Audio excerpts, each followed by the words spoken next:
Chapter 113. You are not Ancestor Xian Tian? Who are you? Facing the threat from the man in the purple robe, the three great cultivators of the Ji family remained indifferent and continued their attack, as did the other Unification Realm great cultivators from the Supreme Sect, determined to kill him here and now. Humph! The man in the purple robe snorted coldly, lifted the spear in his hand, and swept it forward. In an instant, vast demonic chi erupted, as if a black streak had been brushed across the painting of the heavens, spanning the sky. The 3G family great cultivators were sent flying, vomiting blood, their heavenly dragon demon-suppressing forms annihilated, dispersing into smoke and clouds.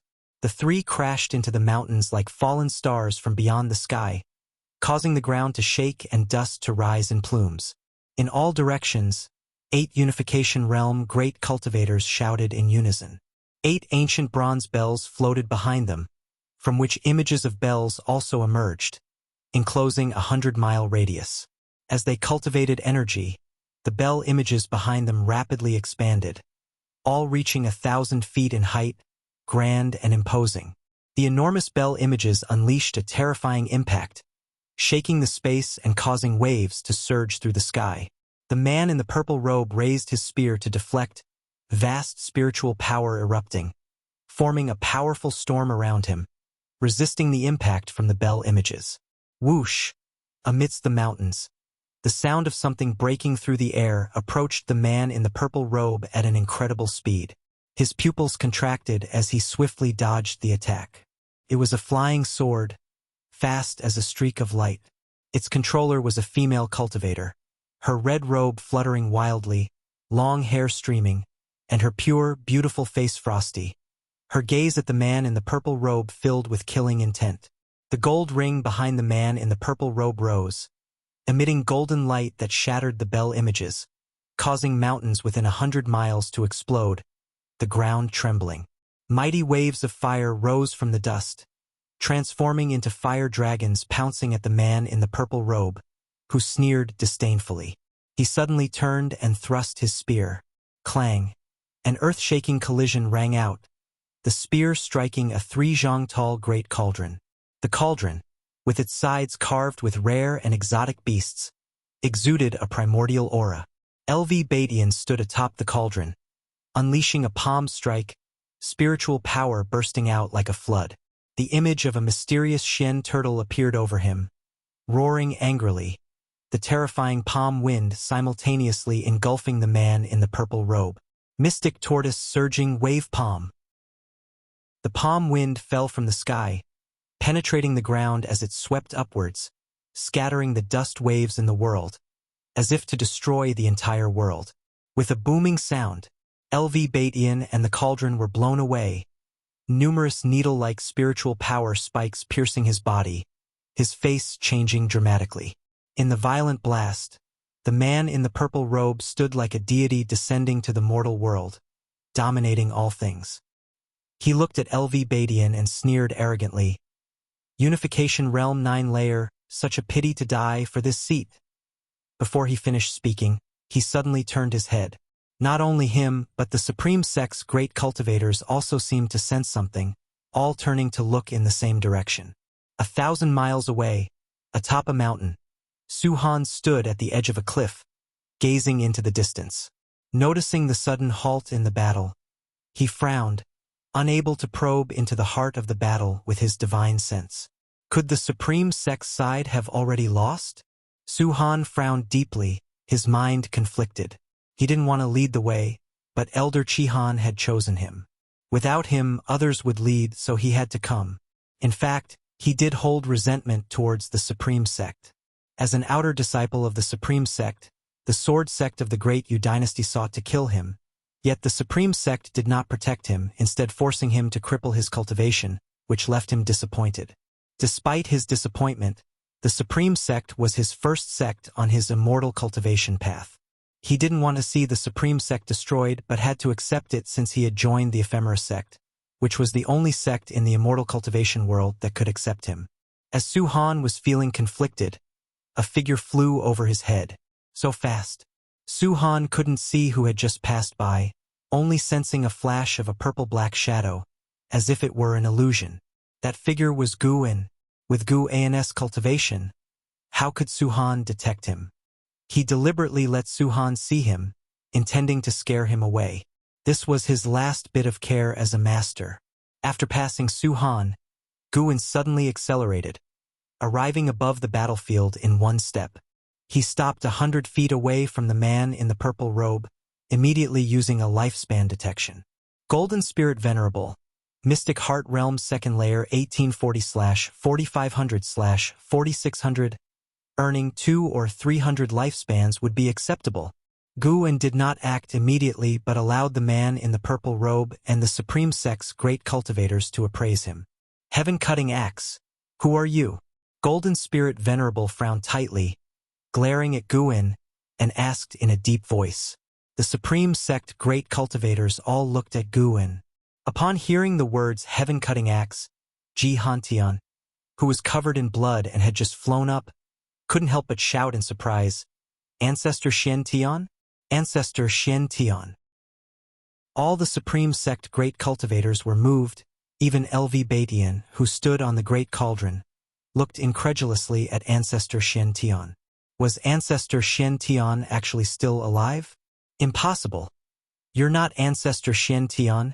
Who are you? Golden Spirit Venerable stared intently at Gu and, unable to see through the other's true form, made him uneasy. 1,000 years ago, your ancestor Shen Tian, who went mad due to deviation, was killed by our sect's cultivators. His head still hangs on the Nine Nether Road. Who are you really? Have you inherited the heaven-cutting divine axe? Golden Spirit Venerable demanded, gripping his spear tightly, with golden strength energy swirling around it. Hearing about Ancestor Shen Tian's fate, the Supreme Sect's cultivators were furious, cursing the ephemera sect, while Golden Spirit Venerable remained unfazed. His gaze fixed on Gu and remained silent. Still can't pretend to be Ancestor Shen Tian? Suddenly, Golden Spirit Venerable thrust his spear, golden light bursting forth, draining all color from the world. A terrifying pressure followed, causing a great windstorm, forcing the Supreme Sect great cultivators to retreat. The ruins below collapsed again, as if the apocalypse had arrived. The scorching golden light caused LV Batian's skin to begin to ulcerate, scaring him into immediately cultivating energy. Not just him, but others too. Luckily, the golden light came quickly and disappeared just as fast. When the golden light suddenly vanished, everyone stared with wide eyes. Golden Spirit Venerable still maintained his thrusting stance, while the mysterious shadow appeared beside him, the heaven-cutting axe already at his neck. Golden Spirit Venerable's body stiffened, his face full of disbelief. How is this possible? So fast. He was in the Mystic Heart realm, yet he could not capture the other's speed. Most crucially, the unimaginable suppressive force enveloped him, preventing his spiritual power from escaping his body. This was Gu An's divine skill, Mystic Yellow Dragon Might. Mystic Yellow Dragon Might was a divine skill realized when developing the Mystic Yellow Dragon Energy skill. Combined with the suppression of Mahayana Realm 9 Layer, someone as powerful as Golden Spirit Venerable in Mystic Heart Realm 2nd Layer couldn't resist. The Supreme Sect's side was entirely subdued by Gu, an unspeakable fear enveloping everyone. Regaining their senses, they noticed he used Demon Shadow Divine Skill. Could Thousand Autumn Pavilion possess such great power? Gu held the axe in his right hand, hovering at Golden Spirit Venerable's neck. His left hand raised slowly, slapping away the hairpin atop the other's head, clutching his long hair. This made Golden Spirit Venerable look very disheveled, utterly losing his previous imposing manner. My ephemera sect main lineage is about to arrive. Do you really want to? Golden Spirit Venerable trembled, his eyes filled with fear. But before he finished speaking, with a squelch, Gu severed his head. Blood splattered, Golden Spirit Venerable's eyes wide open. As Gu wielded the heaven-cutting axe, a terrifying gust of wind swept across dozens of miles, blowing the dust explosively along the way. Golden Spirit Venerable's neck began to burn with blue flames, igniting his head and neck from both ends. Golden Spirit Venerable's voice became heavy and hoarse, his primordial spirit desperately trying to emerge, but it couldn't. With a hiss, Guwen let go, taking Golden Spirit Venerable's storage bracelet, then watched the blue flames consume him. In less than 5 breaths, with his spiritual power dispersed, Golden Spirit Venerable was reduced to ashes, leaving only a heart suspended in the air, still beating. Mystic Heart. Guwen grabbed the Mystic Heart, tossing it into his storage bag. He turned to leave. Wait, who are you really? Are you here to help us? Or do you hold a grudge against the Ephemera sect? If it's the latter, why not join forces? The Nine Nether Road has already opened. The real catastrophe is just beginning. We must unite. Ji Hantian shouted urgently. Others also looked at Guwen, nervous and expectant. Guwen remained silent but released his immense sword intent. The moment the sword intent was released, the sky changed color. In the distance, shaking flowers, trees, and grasses all froze. Fu! Dao! An old man trembled, his face showing delight. Before he could finish, Guwen disappeared in a single step. Ji Hantian stood dazed, falling into a trance. Sword Venerable Fu Dao had easily slain the Golden Spirit Venerable. He remembered aggressively pursuing Sword Venerable Fu Dao once. His heart was filled with shame and fear. Fortunately, he was one of their own. Otherwise, he would have perished. At the same time, unprecedented curiosity surged in his heart. Who was Sword Venerable Fu Dao? What was his status in the Supreme Sect? Outer Gate City. In an inn, Xinjun was drinking, not long after Guwen had left. Suddenly, powerful auras erupted within the city, causing it to tremble. A battle quickly broke out, startling the other disciples in the inn into leaving. Xinjun looked up, glancing out the window. Above the heavenly repair platform, 2 cultivators were battling fiercely, the momentum growing. More Supreme Sect disciples landed on the rooftops, forming lines to protect the buildings. It's getting chaotic, interesting. Seeing the chaos in the outer sect, Xinjun wasn't alarmed. Instead, he watched with interest. After a while, Guwen rushed in anxiously, asking, "They're all fighting. Why aren't you hiding?" The Ephemera sect spies hidden in the Supreme Sect started causing trouble, thinking Golden Spirit Venerable had finished the battle, not knowing he was dead. From here, the Supreme Sect could handle it, so Guwen only feigned panic. Xinjun took out pen and paper, smiling, "Let's draw together. Whoever draws better, if you can satisfy me, you can have any medicinal herbs you want." Chapter 114 Ephemera Gathering. Path Enlightenment. Guwen was not swayed by Xinjun's words. Drawing someone's battle process was too offensive, and he was not lacking in high-rank medicinal herbs at present. Unless Xinjun offered him a 7th-order medicinal grass, he would remain uninterested. Xinjun came from the Daotian sect of the Great Yu dynasty, an extremely distant place. Even conveying a single message would take an indeterminate amount of time. Guwen said, "The whole city is in chaos. How can I be in the mood to paint, Miss Xin? We should find a place to hide to avoid." Suddenly, a thunderous noise interrupted Guwen's words. The entire inn shook violently, and dust surged in from the windows, engulfing the 2 of them. Xinjun quickly wrapped her arm around Guwen's waist and rushed out of the inn, arriving at the back courtyard.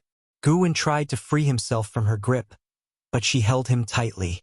With a serious look in her eyes, she looked towards the back of the inn and whispered, "Don't move." Guwen had no choice. Did she really think she could protect him, a great cultivator of the 9th layer of the Mahayana realm? Xinjun frowned and took a flute from her storage bag with her left hand. Following her gaze, a figure flew out from the dust on the other side of the inn. Guwen recognized him. It was Zhang Hong, an inner sect disciple who often meditated at the heavenly repair platform. Guwen always saw him whenever he visited the platform. Unexpectedly, Zhang Hong turned out to be a spy from the Ephemera sect. Wiping the blood from the corner of his mouth, Zhang Hong glanced at Guwen and Xinjun and immediately swung his sword at them. A streak of sword chi broke through the roof and charged towards them. The sword chi was too fast, so fast that Xinjun could only instinctively raise her flute to block it. Bang! The sword chi exploded, collapsing the entire inn and raising clouds of dust. Zhang Hong leaped up and swiftly fled, while numerous figures pursued him relentlessly from behind. All around, the entire outer gate city was in a chaotic battle. Even the great elder LV Songhan was fighting, while the city protection array in the sky twisted violently, on the verge of breaking apart. As the sword chi dissipated, Xinjun pulled Guwen out. Both were in a disheveled state. "Ms. Shun, are you all right?" Guwen asked with concern, though he could see that Xinjun's injuries were not life-threatening. Zhang Hong was at the first layer of the nascent soul realm. Although Xinjun had blocked his sword chi, she had suffered internal injuries. Being able to block a sword from a nascent soul realm cultivator with a core formation realm cultivation level, Xinjun indeed had some skills. Blood dripped from her chin beneath her veil. She maintained her composure and said calmly, "I am the holy daughter of the Daotian sect. How could a nameless person harm me? Let's find a place to hide first." She let go of her right hand and then quickly walked ahead, with Guwen following closely behind. The entire city was in battle. The two dared not fly and had to traverse the streets on foot. Fortunately, they encountered disciples from the law enforcement hall who led them to an underground palace to take refuge. The underground palace was extensive, sheltering many disciples, most of whom were servant disciples. Xinjun found a place to sit cross-legged, took out a bottle of elixir from her storage bag, and began to cultivate and heal after consuming it. Guwen did not disturb her. He scanned the underground palace, and after confirming there were no abnormalities, he also sat down and closed his eyes to observe the world with his divine sense. The entire supreme sect was in turmoil, not just the outer gate city. Battles raged in all the cities.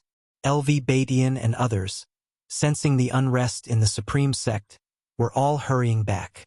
Without the support of the Golden Spirit Venerable, the supreme sect would surely overcome this internal conflict, albeit with some casualties in the process.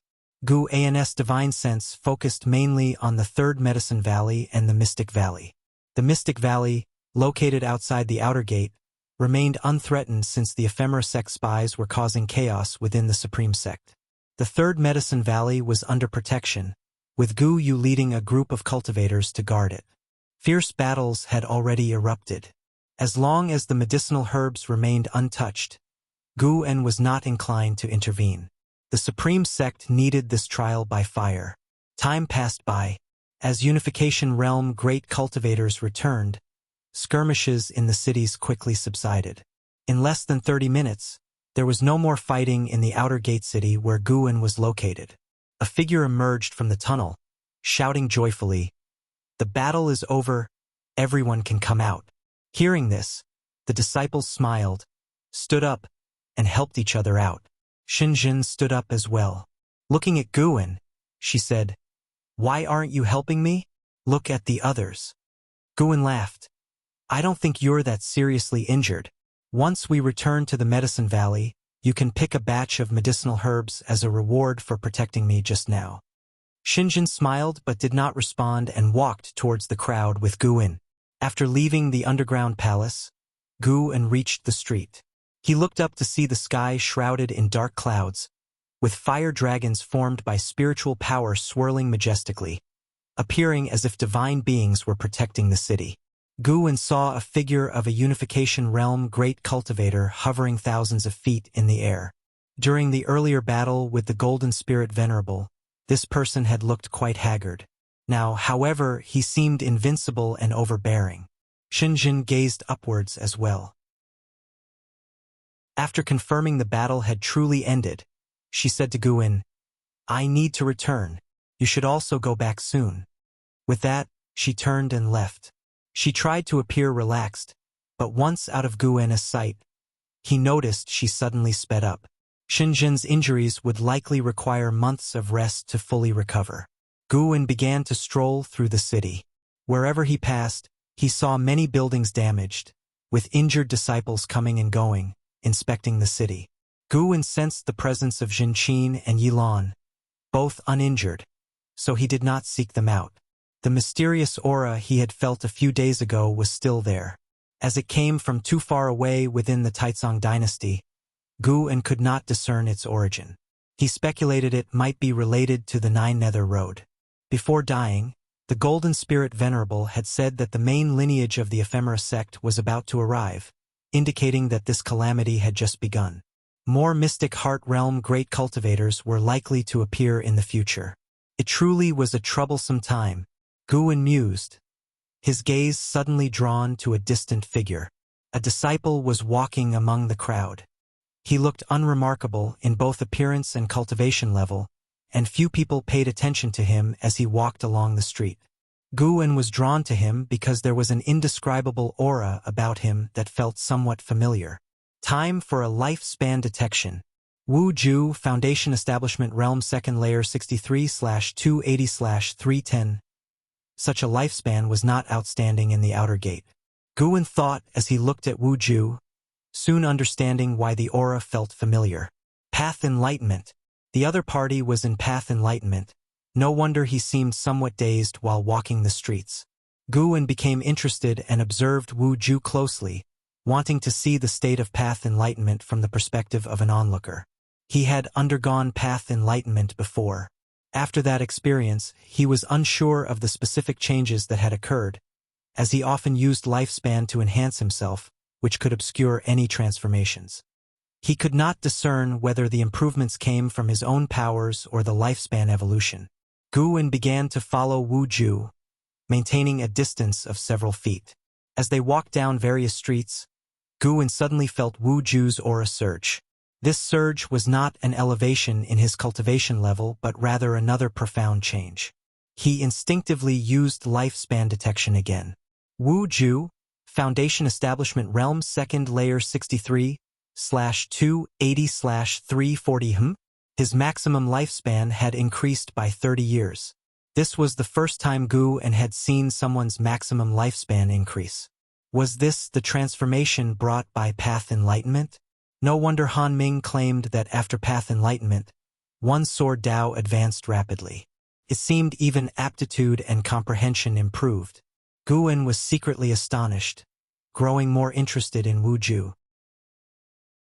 In the wasteland, over 1,000 ephemera sect cultivators gathered in front of an array platform, whispering among themselves. Their gazes frequently turned to the black rift on the array platform.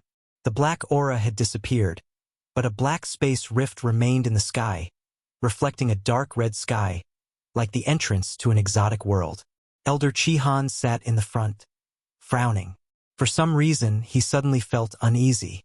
He tried to calm down and closed his eyes to cultivate. The sun set, and the moon rose. A night passed. In the early morning, a sound of footsteps appeared on the array platform, startling Elder Chihan to open his eyes. Not only him, but many cultivators instinctively opened their eyes to look. The Golden Spirit Venerable is dead. Summon all ephemera sect members to gather here. A cold voice resonated in everyone's ears. The speaker was a woman in black, her face masked, with an ephemera pattern on it. Her words caused an uproar among the ephemera sect members. They knew the Golden Spirit Venerable was the title of the man in a purple robe they had seen earlier. How could such a powerful figure have died within a few days? Was the Supreme Sect truly so formidable? Jiang Qiong in the crowd also frowned, shocked by the strength of the Supreme Sect. Elder Chihan's expression changed dramatically, but he did not hesitate. He stood up and issued orders to gather the ephemera sect. At that moment, far away in the Supreme Sect, Lu Lingjun was equally astounded. The news of Sword Venerable Fu Dao slaying the ephemera sect demon had spread throughout the sect, with disciples everywhere celebrating this feat. Intersect disciples even came to the Third Medicine Valley, loudly proclaiming this achievement, inspiring excitement among the valley's disciples, who resumed discussions about Sword Venerable Fu Dao's prowess. Taking advantage of the situation, Guan took his leave and flew to the outer gate city. Upon entering the city, he moved quickly, turning corners until he reached a street. There, he saw Wuxia, who had enlightened, standing under an old tree, facing its trunk, lost in thought. Guwen sensed he had awakened from path enlightenment and was probably organizing his thoughts. Wu Ju, Foundation Establishment Realm 2nd Layer 63/280/540. His maximum lifespan had increased from 310 to 540 years, nearly doubling. Guwen was very curious about what Wu Ju had realized. Thinking this, Guwen pretended to pass by, approached Wu Ju from behind, and asked with concern, "Brother, are you all right?" Wu Ju turned around hastily, looking flustered, and waved. "Nothing. I was just deep in thought about a cultivation technique and got lost in it." He then offered an embarrassed smile, clasped his hands in salute to Guwen, and walked away. Guwen watched his back but did not pursue, silently deciding to observe him more in the future. A maximum lifespan of 540 years was not enough to stand out in the outer gate, but he would see if Wu Ju continued to enlighten further. Chapter 115. The Calamity of 9 Dynasties. Harvesting lifespan. It had been half a month since Golden Spirit Venerable's attack.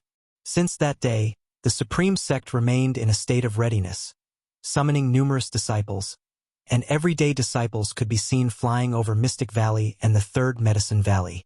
Inside a pavilion in Mystic Valley, Guwen was listening to Yilan speak about events in the immortal cultivation world, and she mentioned the 9 Nether Road. It said there is a road that leads directly to the underworld 9 Nether, called the 9 Nether Road. The Ephemera Sect has opened the 9 Nether Road's entrance, located in the Great Zhao Dynasty's dustless wasteland. Now, cultivators from the Ephemera Sect are heading to the dustless wasteland. Whether they are retreating or have other plans is unknown, but the Supreme Sect has already sent a batch of disciples to investigate. When talking about the 9 Nether Road, a trace of hope flickered in Yilan's eyes. Guwen couldn't help but ask, "You seem to have a longing for the 9 Nether Road?" Yilan replied, "It's said that the 9 Nether Road can cross boundless seas and reach another vast mortal world where immortal opportunities are hidden. To claim that I don't hope for it at all would be a lie. The Ephemera Sect has recruited many cultivators through the 9 Nether Road, but I think going there with my qualifications would bring more disaster than fortune." She then shifted the conversation to Sword Venerable Fudao. According to information she obtained from the Law Enforcement Hall, Sword Venerable Fudao had displayed unmatched prowess throughout the sect, and it was said that without his intervention, the Supreme Sect might have faced catastrophe. While speaking, she also observed the changes in Gu An's expression. Guwen listened with great interest, as if Sword Venerable Fudao had nothing to do with him. An hour later, Yilan stood up to leave, as she had to return to the Law Enforcement Hall for her assigned duties. After seeing her off, Guwen walked into the forest and arrived at Yang Nis garden. Yang Ni had gone to the outer sect again today. She was still investigating the identity of Sword Venerable Fudao. Guwen dared not tell her that Sushan was dead, so he let her continue. A year from now, when Sushan doesn't come looking for her, she should understand that she's free. Guwen looked at the ground where the ephemera flower grew and carefully observed it. He could feel that the ephemera flower was nurturing a unique kind of spiritual energy, but he couldn't yet determine whether this energy was good or bad. Every cultivator who joined the ephemera sect would receive a batch of ephemera seeds. Planting ephemera flowers was also a way to establish merit. Even the sect hierarch Zhongliang didn't know the exact use of the ephemera flower. The ephemera sect members who remained in the 9 Dynasties territory were merely puppets of the main lineage. They knew nothing but each harbored their own expectations. Guwen picked an ephemera flower and then entered the 8 scenic caves, arriving before the green vine tree. He placed the ephemera flower under the tree for the green vine tree to sense. "Take it away, take it away."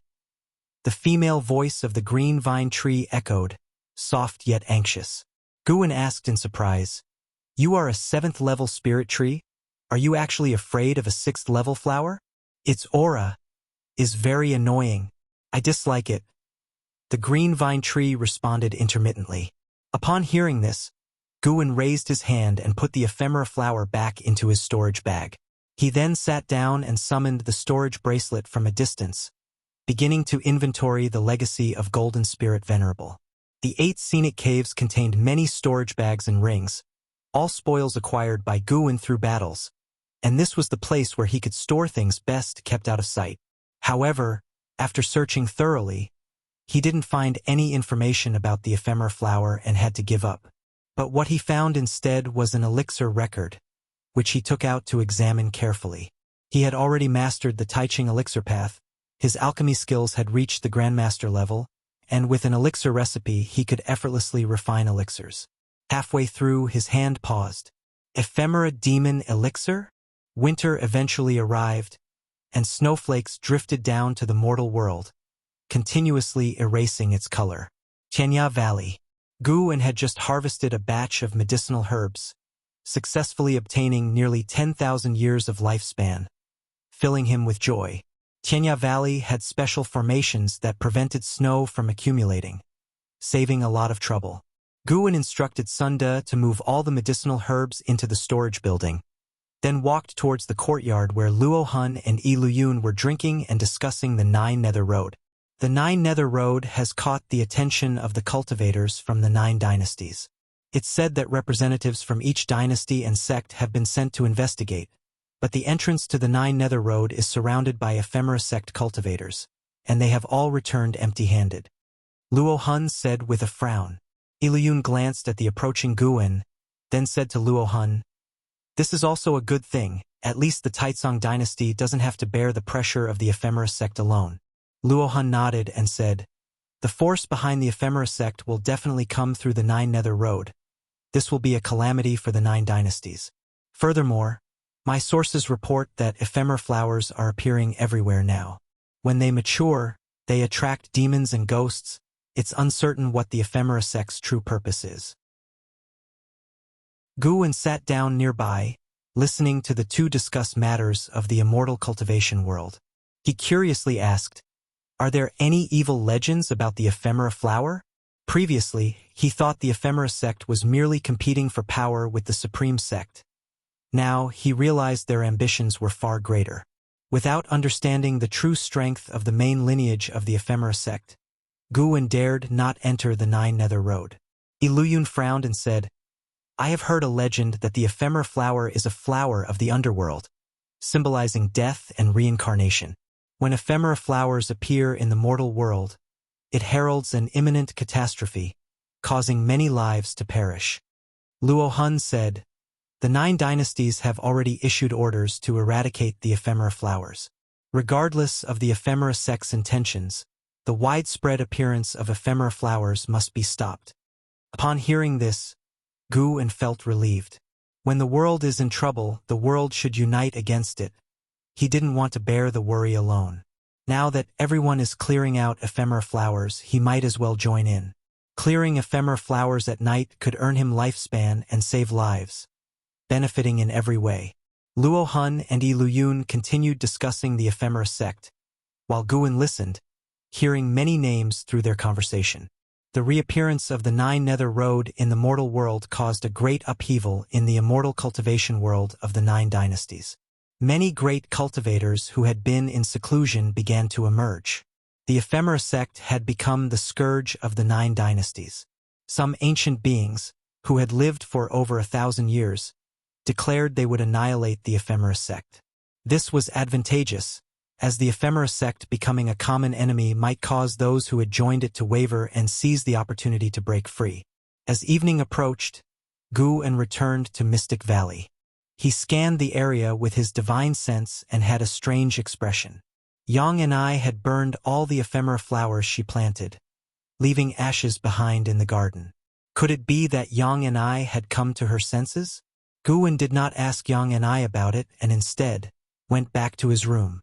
Late at night, Guwen began to sweep through the Taicang dynasty with his divine sense, searching for ephemera flowers. One sweep revealed a shocking number of ephemera flowers. How did so many ephemera flowers sprout up all of a sudden? They weren't there last month. Guwen immediately vanished from his room and went to eradicate the ephemera flowers. Within 2 steps, he arrived in a forest miles away, near a village where the ephemera flowers were mostly concentrated around the vicinity. He picked an ephemera flower, only to obtain a year's lifespan. These ephemera flowers grew extremely fast, quite unnatural, likely due to some force draining their potential, leaving them with little remaining lifespan. A year is still a year, small amounts accumulate over time. Guwen began to clear the ephemera flowers. At dawn, Guwen went downstairs, feeling invigorated. Last night, he harvested over 40,000 years of lifespan, showing just how plentiful the ephemera flowers were. Practicing exercises with the disciples, Yang and I also arrived, though she looked listless, clearly burdened with worries. After the exercises, Yang and I approached Guwen and said she was preparing to leave. "Where are you going?" Guwen asked with a frown. Yang and I replied, "To handle some matters." Guwen reminded her, "The ephemera sect has been causing trouble recently, and the 9 dynasties are planning to jointly eliminate them. You should stay away from it." Yang and I nodded and said, "Don't worry, I have no ties with the ephemera sect." As she spoke, she stared intently at Guwen. Some words were unspoken, but both of them understood the underlying meaning. 30 minutes later, Yang and I packed up and left. Guwen stood by the window, watching her depart, feeling that the next time they met could be many years later. At the same time, on the distant dustless wasteland, ghostly energy filled the air, forming black clouds that covered the sky. Flocks of crows flew across the sky. Leah, carrying the North Sea heavy sword on his back, stood on a cliff, gazing at the vast sea of people below, frowning. He didn't expect the ephemera sect to have secretly recruited so many followers. That 9 Nether road is very sinister, filled with immense ghostly energy and demon energy. The voice of the primordial ancestor echoed in Leah's ears. Leah looked towards the traveler of graceful crane sitting on a rock in the distance, holding a painting scroll and contemplating. No matter, when the primordial ancestor descends, they will all be wiped out in one fell swoop, Leah thought to himself. He now held great confidence in the mysterious demon shadow, believing the figure to be invincible in the present age. It's not that simple. No matter how powerful he is, his spiritual power will eventually deplete. Taking on the calamity of the 9 dynasties alone is almost impossible. If he were truly that formidable, he wouldn't need to practice the demon shadow divine skill of the Thousand Autumn Pavilion to conceal his identity. The primordial ancestor sighed. Leah felt displeased listening to this. Ever since encountering the ephemera sect, the primordial ancestor had become timid, no longer exuding the serene and profound demeanor he once had, shattering Leah's illusion. But recalling the primordial ancestor of Li family's admonition, Leah did not argue with the primordial ancestor's words. Just then, the ground began to tremble, startling Leah to soar into the air, whereas the traveler of graceful crane remained seated on the rock, unmoved. Leah looked towards the entrance of the 9 Nether road, where he saw the array platform beneath the black crack starting to crumble, a wooden branch breaking through the ground, followed by its trunk. The followers of the ephemera sect around the area all retreated. Under everyone's alarmed gaze, a towering tree burst from the ground, unmistakably an ephemera tree. This ephemera tree was even larger than the one Guwen had eradicated, standing over 500 yards tall, its crown piercing the black clouds. The colossal ephemera tree standing behind the black crack appeared even more terrifying. Humph! They indeed planted an ephemera tree. A cold snort resounded across the heavens, chilling everyone to the core.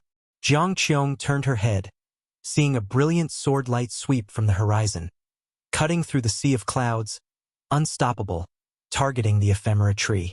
A figure appeared out of nowhere before the ephemera tree, the masked woman in black, wielding a golden staff. With a forward thrust, boundless spiritual power erupted, forcibly halting the sword light miles away, distorting the surrounding space. Chapter 116 Kindred Spirits on a Snowy Night, Deep in the Mountains. Guwen squatted down, picked the last ephemeral flower from the snow, and threw it into his storage bag. He only harvested 1 more year of lifespan, but he was not dissatisfied, because this month he had already harvested nearly 500,000 years of lifespan, pushing his total lifespan over 1 million years again. It was so satisfying. After tonight, There would be no more ephemeral flowers on the surface in the Taicang dynasty. In 1 month, he had picked over 1 million ephemeral flowers, half of which hadn't even reached a year old, having just sprouted. If Guan didn't pick them, the cultivators of the Taicang dynasty would clear them, so he could only pick them whenever he saw them, gambling on his luck. He couldn't ignore the safety of the world and forbid others from clearing the ephemeral flowers, and he also feared the ephemera sect. He could slowly accumulate lifespan, but if the ephemera sect's plan succeeded and he had no power to resist, he would be ruined. In the dim forest, Guan stretched lazily and then walked towards the nearby city. It was almost dawn, and he planned to stroll around the city. Being cooped up in Medicine Valley all the time wasn't good. Occasionally getting out to see the scenery and the sights of the exotic realms could help him gain insights. Since he encountered Wu Ju's path enlightenment, Guan had been pondering enlightenment. He felt that enlightenment relied not only on opportunity but also on life experiences. The sun gradually rose. The city 100 miles away began to stir with noise, signaling the start of a new day. At noon, Guan sat in the second-floor tavern, drinking wine. He sat by the window watching the street below, where martial arts heroes were performing their skills. Where there were people, there was the martial arts world. Even though everyone in the Taicang dynasty knew about the existence of immortal cultivation, 90% of people couldn't cultivate, which led to the birth of the martial arts world. They stood apart from the immortal cultivation world, having their own excitement and grievances. In the entire city, Guan only sensed 3 other cultivators, and like him, they were pretending to be ordinary people. The immortal cultivation world was facing the threat of the ephemera sect, with countless demons eyeing them greedily outside the 9 dynasties, while the ordinary people lived unaffected. Most of them only lived for a few decades, and by the time their lives ended, the great demon calamity might not have even arrived. This was the difference between immortals and mortals. Cultivators and mortals lived under different time rules. As Guan contemplated the difference between immortals and mortals, many emotions surged in his heart. He wanted to see if he could enter a state of enlightenment through such reflections. However, he sat there all day without entering the state of enlightenment, but he didn't feel it was a waste of time. Sitting quietly sometimes, not speaking, and experiencing the countless facets of the mortal world had its own unique pleasure. Dusk settled again, and the snow that had stopped for a day began to fall once more. Guan stood up, left some silver coins, and then departed. He didn't leave the city directly but started to wander the streets, mingling with the crowds, letting the snow fall on him, immersing himself in the mortal world's hustle and bustle. Only at dawn the next day did Guan return to the valley. When he reached the 3rd Medicine Valley, he saw disciples gathered together, chattering excitedly. From a distance, he heard the disciples discussing the Supreme Elder. A Supreme Elder had returned. This news shook the entire Supreme sect. The identity of the Supreme Elder, who had lived for 1,500 years with cultivation reaching the heavens, had been revealed. At the moment, the Supreme sect was facing the threat of the ephemera sect, and the return of the Supreme Elder had greatly boosted the sect's morale. The righteous sect of the world regained its domineering aura. This Supreme Elder's title was Mystic Spring, also known as Shen Quan. Guan guessed that he had returned because the Supreme Sect informed him that ancestor Shen Tian had been killed by the ephemera sect. After listening for a while, Guan continued to pick medicinal herbs. As he picked the herbs, he was still contemplating the insights from the past 2 days. Although he hadn't entered a state of enlightenment, his mystic heart had gained another talisman. The mystic heart could gather divine skills, and Guan, at the Mahayana realm 9 layers, had a divine skill brewing. Condensing divine skills depended not on cultivation level but on insights. He already had an idea, and as he continued to perfect it, the divine skill would naturally form. 3 days later, Guan arrived at the Outer Sect's book collection hall, where Elder Lu often personally received him as always. After not seeing him for several months, Guan noticed that he had aged significantly, his complexion also declining. Elder Lu, Foundation Establishment Realm 9th Layer 258/270/340, looking at the other's lifespan. Guan sighed internally. Elder Liu's cultivation level was obviously elevated by elixirs, so his lifespan was shorter than those of the same realm. Having known each other for many years, their relationship had become profound, beyond the bounds of age. Guan couldn't help but feel melancholic about his old friend's impending departure. However, he had long been prepared for this. He would eventually say goodbye to everyone around him. The path to longevity was destined to be lonely. Even if he found a way to extend the limit of lifespan in the future, it would just be an improvement. Making people immortal was incredibly difficult, and Guan couldn't transfer his lifespan to others. This anticipated loneliness didn't sadden Guan. Instead, it made him more resolute. The more so, the more he wanted to live on. He wanted to see the mortal world after 10,000 years, the splendors of 10 million years, and the vicissitudes of hundreds of millions of years. Elder Lu. This is the last volume of the Supreme Immortal Venerable. Guan took a book out of his storage bag and smiled. Elder Lu took the book and curiously asked, "I thought you would wait a few more years. How did it come out so soon?" The story needed to end, and coincidentally, it concludes with the protagonist joining forces with the people of the world to slay the demon and bring peace. Doesn't this align perfectly with the current world situation? Guan smiled. He paused for a moment and then said, "Although my qualifications are mediocre and I lack the strength to change the world, if I can inspire the people's fighting spirit, it will be a small contribution."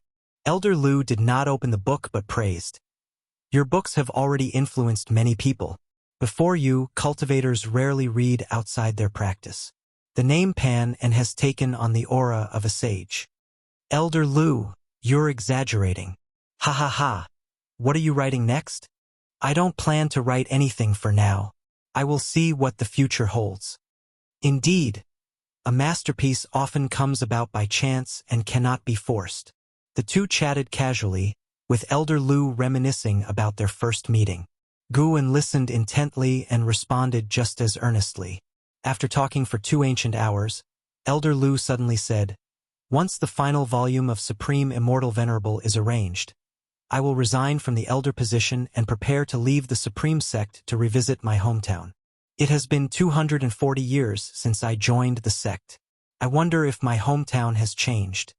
He already sensed his imminent end. People often wish to return to their roots before they die. Guan couldn't help but think of Chang Xiandan, who also left alone before his end. "I wish Elder Lu a smooth journey." Guan smiled gently as if unaware of Elder Liu's impending end. After bidding farewell to Elder Lu, Guan went to the elixir hall. He did not enter the hall but stood in the street, looking at its sign. Because of Elder Lu, he thought of Zhu Qinglu. Zhu Qinglu, an elder of the elixir hall, was also responsible for liaising with Guan. He, too, did not have many years left to live. This indicated that in the coming years, Guan would continuously say goodbye to old friends. In this place, Guan entered a state of selflessness. He didn't know how much time had passed. Suddenly, Guan awoke, his vision returning, seeing a disciple standing in front of him. It was none other than Wu Ju, who had previously achieved path enlightenment. "Brother, are you all right?" Wu Ju asked cautiously. He had passed by and was drawn by Guan's state, suspecting that Guan had entered a state of enlightenment similar to his own. As he got closer, he realized it was the disciple he had encountered the day his own enlightenment ended. Fate was indeed wondrous. That day, this disciple witnessed his enlightenment. Today, he witnessed the disciple's enlightenment.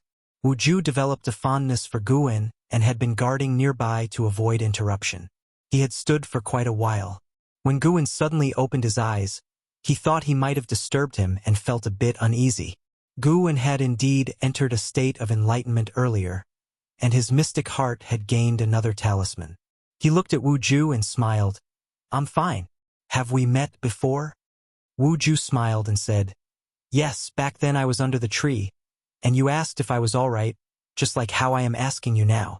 Guan cast a lifespan detection on him. Wu Ju, Foundation Establishment Realm 2nd Layer 63/280/1040. How did he gain another 500 years? Had this guy recently achieved enlightenment again? Who was this person really? This was ridiculously extraordinary. Han Ming had only achieved enlightenment once in his life, yet Wu Ju had done it twice in 2 months. You must have entered a state of enlightenment just now. Shall we find a place to talk? Wu Ju invited him eagerly. Guan didn't refuse as it suited him well. Then he followed Wu Ju to his private courtyard. After closing the door, they sat down to converse.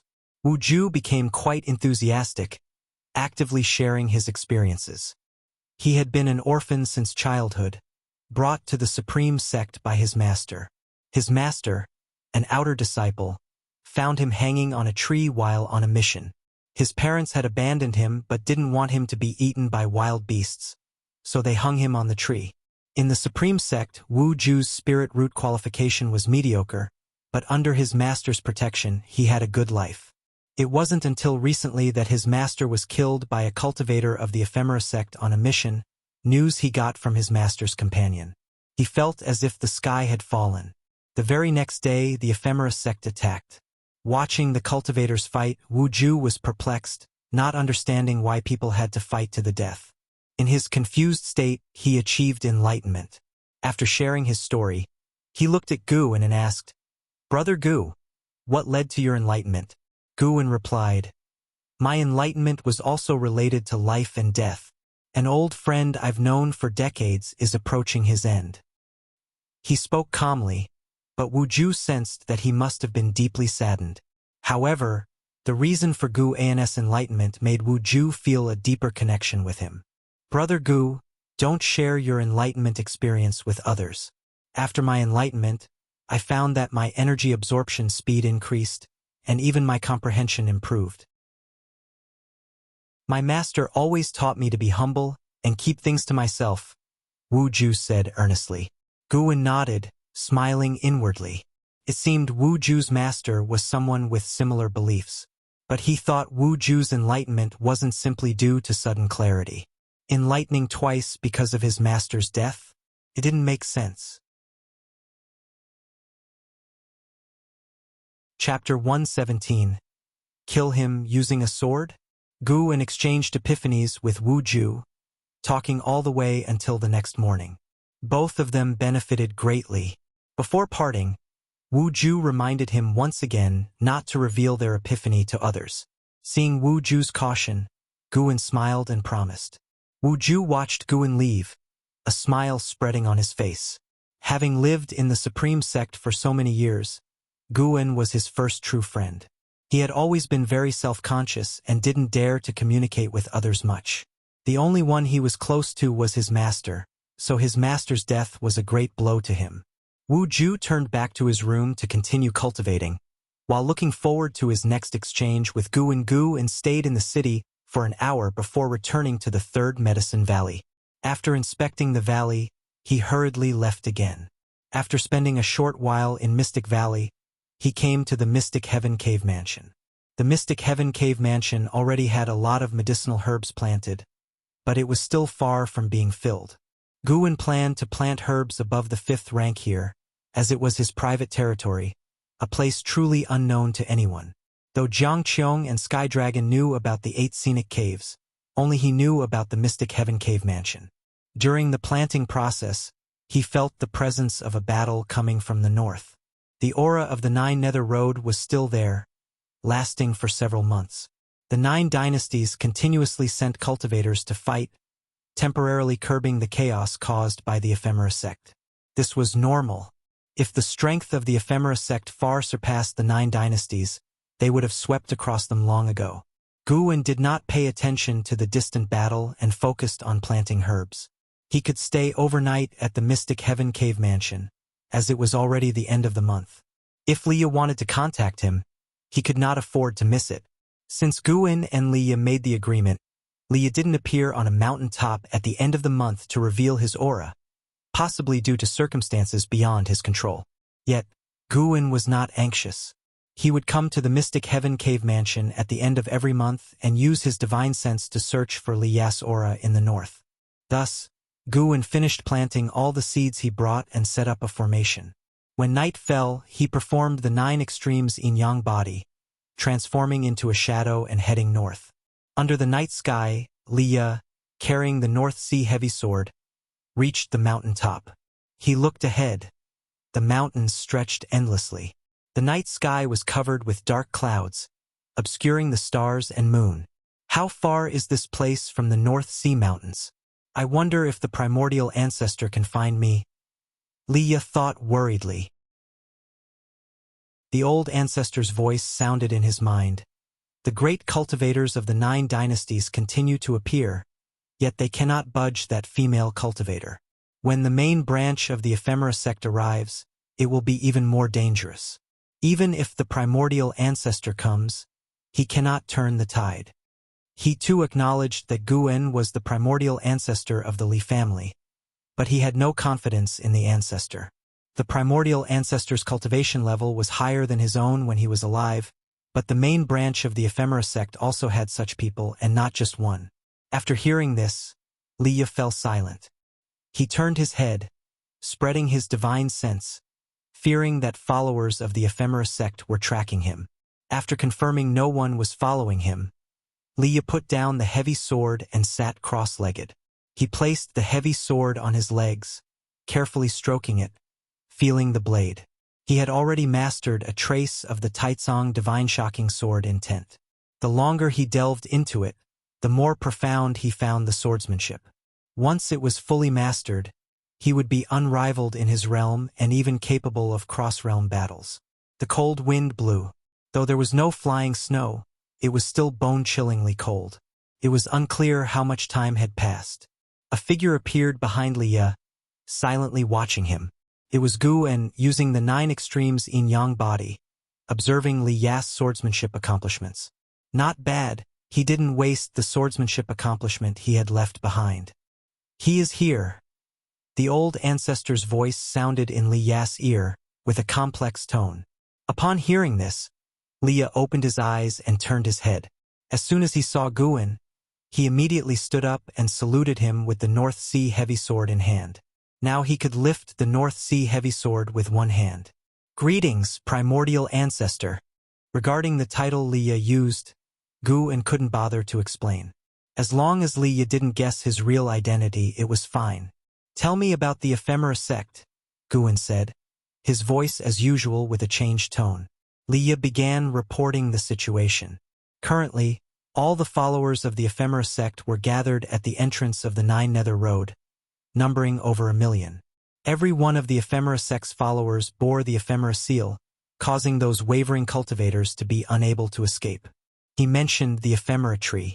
Nearly every day, cultivators went to fight against the ephemera sect and ultimately died, becoming nutrients for the ephemera tree.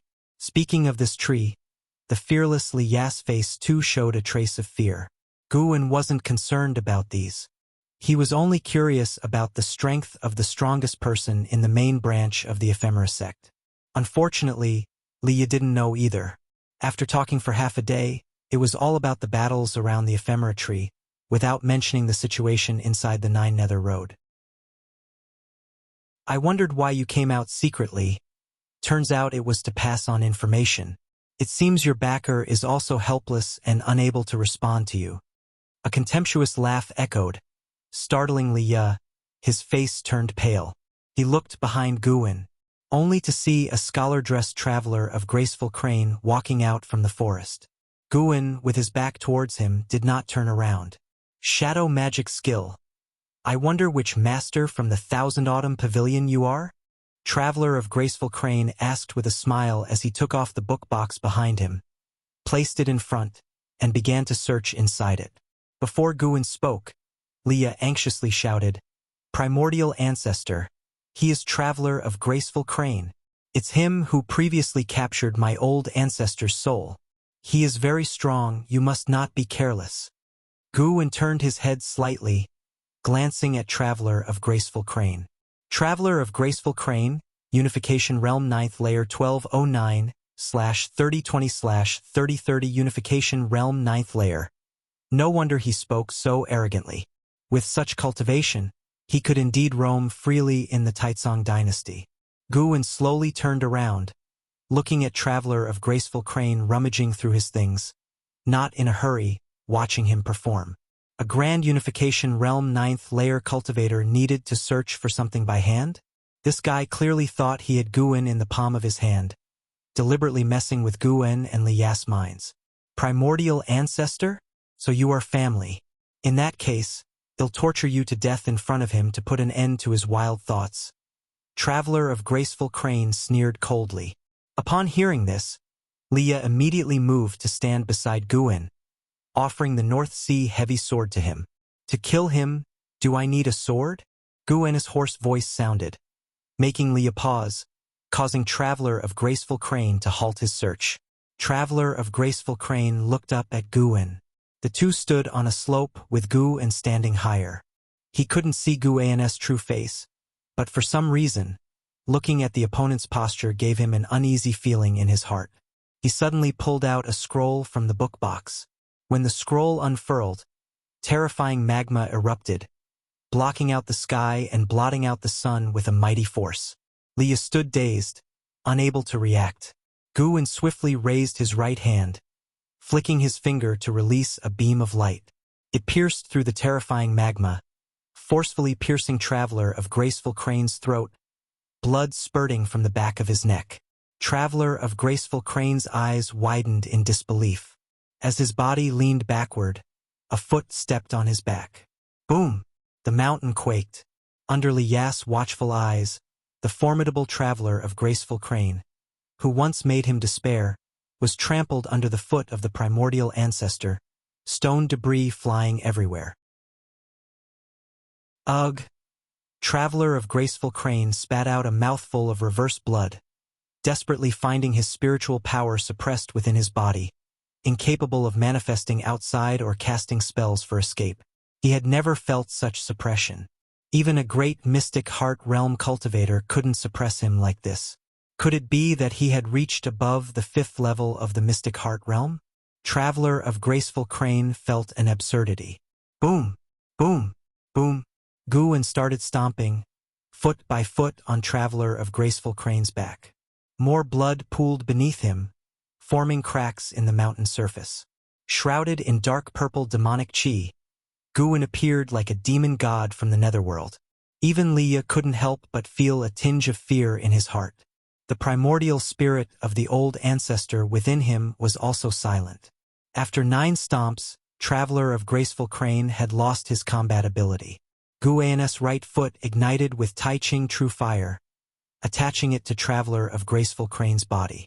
He then stepped back, using his left hand to capture Traveler of Graceful Crane's primordial spirit, while his right hand picked up the book box beside him. Traveler of Graceful Crane's body was swiftly incinerated to ashes. Guwen's figure vanished, leaving only a sentence. From now on, survive at your best. There's no need to seek me out again. Leah stood on the slope, gazing at the ashes of Traveler of Graceful Crane, speechless for a long time. After quite a while, he couldn't help but ask in his mind, do you still think the primordial ancestor has no chance against the main branch of the Ephemera sect? The old ancestor didn't respond. Inside the Mystic Heaven Cave Mansion, Guwen sat at a stone table, performing the soul-capturing skill on Traveler of Graceful Crane's primordial spirit. Indeed, Traveler of Graceful Crane was not from the 9 dynasties. He came from the main branch of the Ephemera sect, having arrived early on. 300 years ago, the main branch of the Ephemera sect descended upon the land of the 9 dynasties. He and several fellow disciples scattered. The others enacted the primary branch's major plan, searching for suitable puppet sects, while he traveled alone, seeking immortal opportunities. His actions were unique due to his core disciple status within the primary branch, possessing a prestigious background. 200 years ago, he encountered the mighty LV Badian. Realizing he wasn't an opponent, so he avoided it, hiding away for 200 years. The main branch of the Ephemera sect came to the land of the 9 dynasties knowing it would be devoured by demons. In their view, the human race here was doomed and better be fed to the Ephemera tree. The Ephemera tree craved the spiritual power and flesh of human cultivators.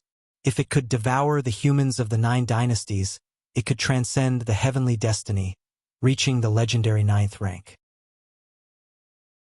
At that time, the ephemera tree could open the 9 Nether Road anytime, providing convenience for the primary branch of the ephemera sect to act, traveling wherever they wanted. Through Traveler of Graceful Crane's memories, Guin learned about the hierarchy within the primary branch of the ephemera sect. Previously, he had slain Golden Spirit Venerable, one of the 100 venerables within the primary branch, each with a mystic heart realm cultivation level. The master of the primary branch had, 500 years ago, transcended the mystic heart realm to enter the legendary Mahayana realm. In other words, there was only one Mahayana realm cultivator in the primary branch of the ephemera sect. 500 years could allow that branch master to reach the 9th layer of the Mahayana realm? Guin pondered silently. Several ancient hours later, he withdrew his divine sense, then finished Traveler of Graceful Crane off, claiming 209 years of lifespan.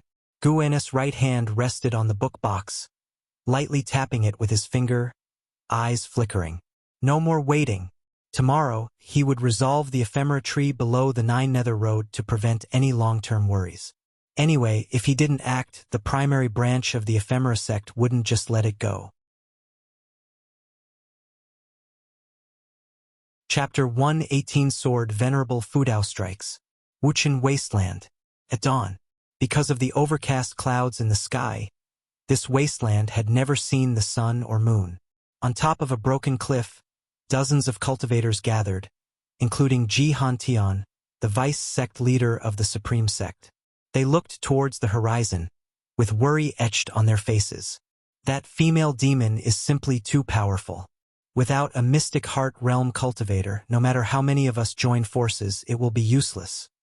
There is no mystic heart realm cultivator in our dynasty. Our sect once had one, but he left 800 years ago and has been hard to find. How many mystic heart realm great cultivators stand behind the ephemera sect? We have nowhere to go and cannot retreat. They were all leaders of various sects, all at the unification realm. Before the ephemera sect wreaked havoc, each of them was a legendary figure in the 9 dynasties' immortal cultivation world, possessing immense power to turn the tides. Yet now, after gathering for many days, they were at a loss, not daring to act rashly. Many unification realm cultivators had already died under the ephemera tree. Some had acted alone, and they had also launched total assaults, all ending in failure, the terror of the mystic heart realm paralyzing them. Ji Hantian suddenly raised his right hand. A ring on his index finger emitted a shimmering light that penetrated his brow. His face lit up with joy. Then he lowered his right hand and spoke. Everyone, our Supreme Sect's Supreme Elder, Grandmaster Shen Quan, has returned and is on his way here. When he arrives, we can follow him in launching an attack. Our Grandmaster Shen Quan has already attained the Mystic Heart Realm. This statement made all the sect leaders look at him with matching excitement and joy. For a moment, the praises for the Supreme Sect rose one after another, making Ji Hantian stand up proudly. Although the Supreme Sect was the strongest sect in the Taicang dynasty, it might not rank among the top 3 within the 9 dynasties. If they could achieve indelible merit in facing the calamity of the ephemera sect, they would surely become famous, attracting more families and cultivators in the future. The atmosphere on the cliff improved, and everyone saw hope in defeating the demon of the ephemera sect. Meanwhile, thousands of miles away, under the rolling overcast clouds, hundreds of zhang tall ephemera tree stood like a gigantic demon, towering and ferocious. Vines hung down from the branches of the ephemera tree, most of them with corpses tied to the ends. Some were not completely dead, their bodies trembling slightly, eyes filled with blood, veins bulging in their necks, a pitiful sight. Amid the crowd, Jiang Qiong's delicate brows furrowed as she looked at the hanging cultivators. She couldn't help but touch a blood-colored ephemera seal on her wrist, her heart filled with worry. If this continued, she felt she would either be killed by the 9 dynasties cultivators or be absorbed by the ephemera tree. She couldn't just sit and wait for death. But what could she do? The ephemera seal restricted her freedom. Jiang Qiong looked at the middle-aged man beside her and transmitted her voice. Father, do you still trust the ephemera sect? The middle-aged man sitting next to her was her father, Zhang Lang, one of the pavilion masters of the Thousand Autumn Pavilion. He had not only brought Jiang Qiong but also many disciples to join the ephemera sect. Zhang Lang's face was sullen, and he didn't answer. How could he not know he had been played? But what could he do now? There were countless corpses of Unification Realm and Void-Crossing Realm cultivators hanging from the ephemera tree. With his abilities, how could he escape? He turned to look in another direction, where 4 cultivators sat on the outskirts of the ephemera sect's million followers, their auras so oppressive that no one dared to act recklessly. At present, only those closely connected to the ephemera sect's higher-ups or trusted individuals could leave. Zhang Lang was neither. He belonged to sect hierarch Zhong Liang. He should have enjoyed authority, but with Zhong Liang's fall, his followers were scattered and imprisoned. Even if accepted, they weren't trusted. Seeing her father's expression, Jiang Qiong knew she couldn't count on him. Indeed, from the beginning, the only person she could rely on was herself. Jiang Qiong looked back at the ephemera tree, her gaze becoming resolute. She absolutely couldn't fall here. Just as this thought surfaced, a burst of light illuminated her face, making her eyes widen. Not just her, but everyone was illuminated.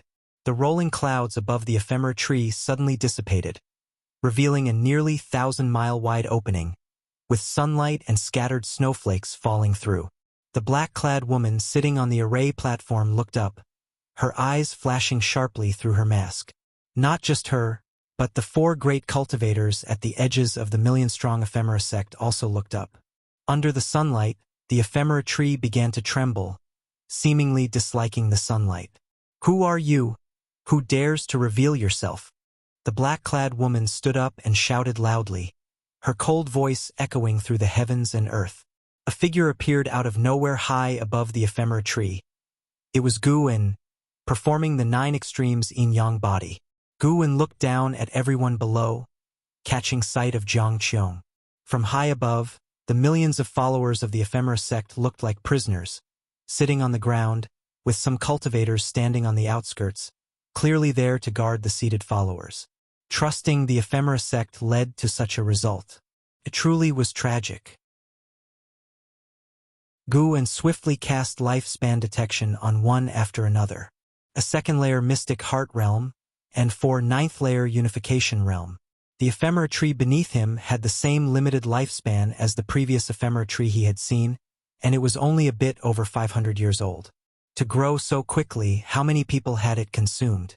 Gu Wen raised his right hand, conjuring a Saiyan sword shadow in his palm. "Bold!"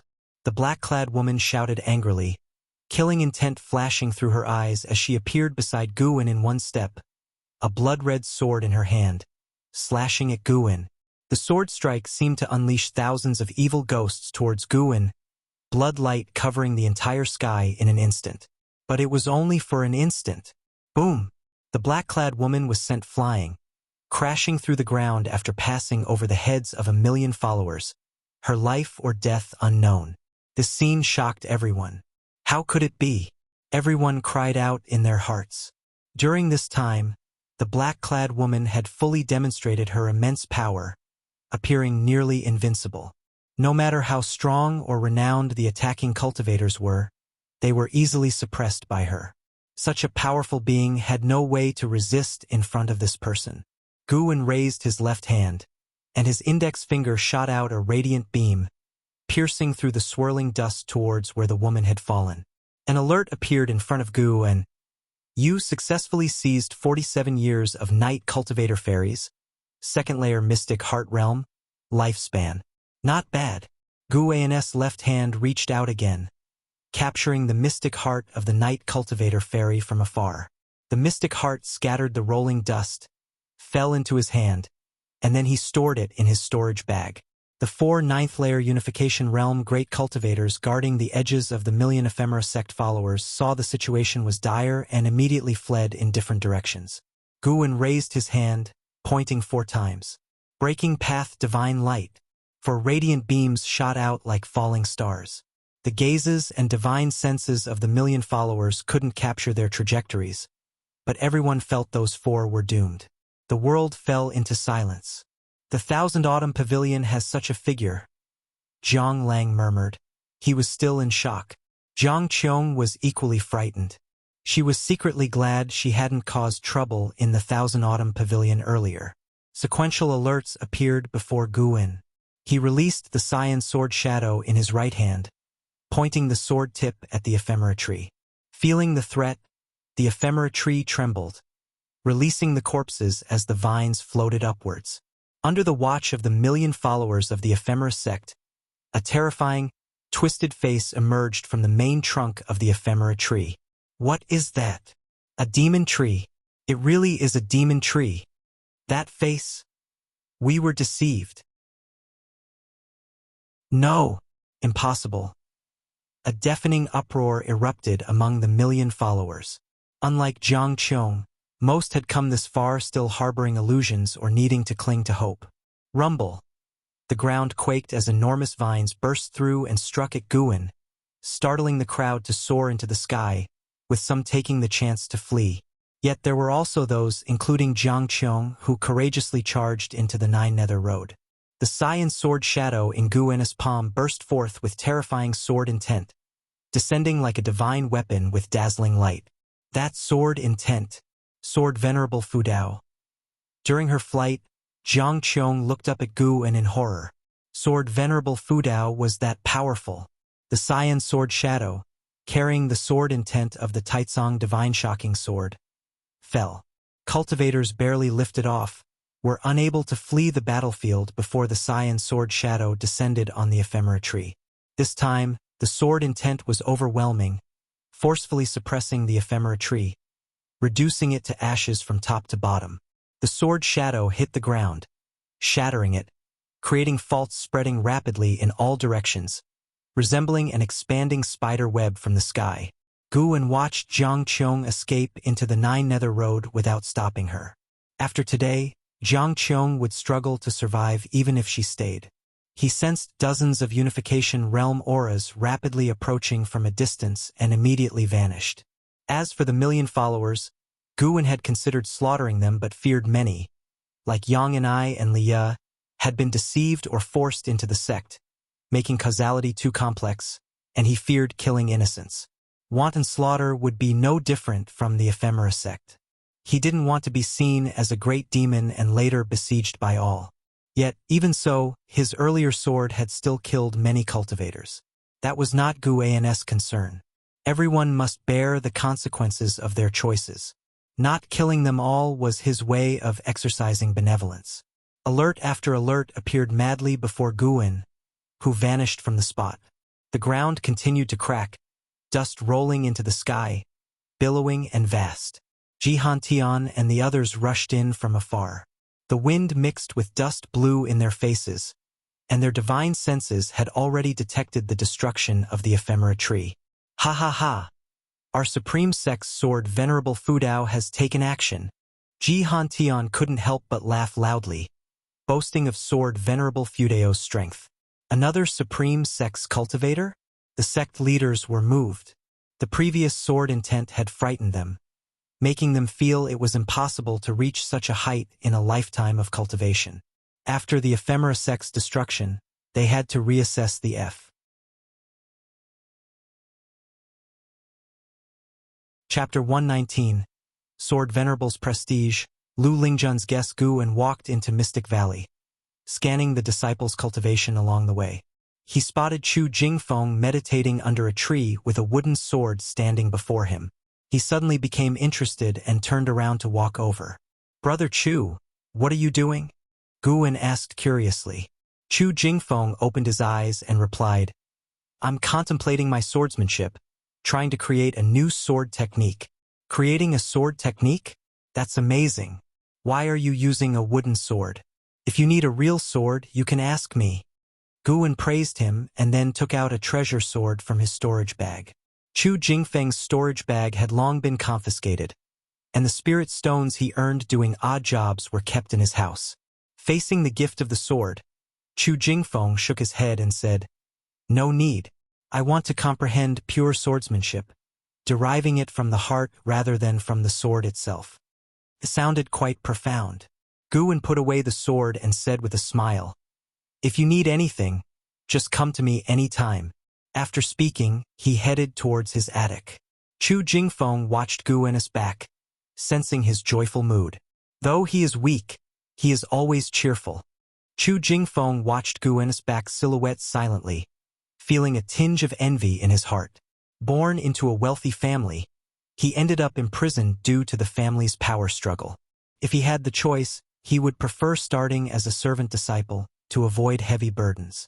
Chu Jingfeng stopped thinking about it and resumed his sword enlightenment. After cultivating Taoist expansion skill, his cultivation level couldn't increase. He was too lazy to practice other spells, deciding to focus solely on sword enlightenment. Just like that mad swordsman Han Ming of Great Yu, who after attaining sword enlightenment, became unstoppable. Elsewhere, back in his attic, Guwen sat at his desk and brought up his attribute panel. His lifespan had skyrocketed by more than 300,000 years. This meant that during the extermination of the ephemera tree, he had killed thousands of ephemera sect cultivators. Guwen suddenly understood why there were so many demon cultivators. He tried hard to calm his emotions and maintain his original heart, not falling into the demon path. It's still better to grow flowers and herbs. The lifespan provided by Mystic Heart Realm Great Cultivators is equivalent to that of 5th-tier medicinal herbs. For him, the benefits of killing enemies were not much different from harvesting herbs and might even invite potential trouble. Guwen took out the Green Hero Travelogue to shift his attention. Soon, he immersed himself in the love and grudges between the Green Hero and his beloved. Meanwhile, in the dustless wasteland, many cultivators flew through the air. Some were arriving, others were escorting ephemera sect cultivators away. On a cliff, Ji Hantian stood behind an elder in a white robe, respectfully recounting the earlier battle. "That's how it happened, elder. It was all thanks to Sword Venerable Fudao. Who exactly is he among the supreme elders?" The Mystic Heart Realm Great Cultivator had no way to resist him. Ji Hantian asked, trying hard to suppress his excitement. The intervention of Sword Venerable Fudao had thrilled him greatly and made him proud. Recalling the shocked expressions of other sect leaders, he felt immensely satisfied. The elder standing before him, who had just returned, was Supreme Elder Xian Quan. Supreme Elder Xian Quan remained silent, closing his eyes as well. Ji Hantian did not disturb him, thinking that the Supreme Elder was contemplating who Sword Venerable Fudao might be. Little did he know, Supreme Elder Xian Quan was deeply shocked inside. Which Supreme Elder in the Supreme Sect was this powerful? However, he had heard stories of Sword Venerable Fudao upon his return, which at least suggested the other party's heart was aligned with the Supreme Sect, most likely being a member, though not a Supreme Elder. He had encountered similar situations overseas, where extraordinary talents would emerge in those super sects, stepping forward during the sect's crisis. This was known as the sect's great fortune. Could it be that the Supreme Sect also had such great fortune? Supreme Elder Xian Quan slowly opened his eyes and said, "Sword Venerable Fudao hides his identity because he doesn't want to be disturbed. The more this is the case, the less we should probe into his identity. We should even find ways to protect his information. But his achievements must be widely publicized to strengthen his sense of belonging to the Supreme Sect. Otherwise, over time, he may leave, feeling that the Supreme Sect has no benefits for him and only drags him down." "Elder, I think the same. I've already sent a message to the sect leader, asking him to publicize this matter," Ji Hantian said with a smile. The Supreme Sect had survived another catastrophe. According to ancient laws, it would rise triumphantly after a disaster. "Go about your business. I'll check the entrance to Nine Nether Road. Perhaps this path could become an opportunity for the Supreme Sect." After saying this, Supreme Elder Xian Quan vanished into thin air. Ji Hantian turned around and left, preparing to discuss with other sects how to handle Nine Nether Road. As the year's end approached, Guwen went to the outer gate city to find Wu Ju, bringing wine and roasted chicken. Seeing him, Wu Ju was delighted, pulling him inside. After closing the door, Wu Ju excitedly said, "Brother Gu, why are you here? This was the first time anyone had voluntarily visited him. How could he not be happy? Just to see you, fearing you might be bored. Guwen replied with a smile, though he truly wanted to see if Wuju had had any further enlightenment. Unfortunately, he had not. Guwen wished to witness Wuju's continuous enlightenment, surpassing the supreme sect's geniuses. For him, enlightenment was optional. After all, he could increase his lifespan through other means. He considered enlightenment out of boredom and to see if he could find a way to help extend the lifespan of those around him.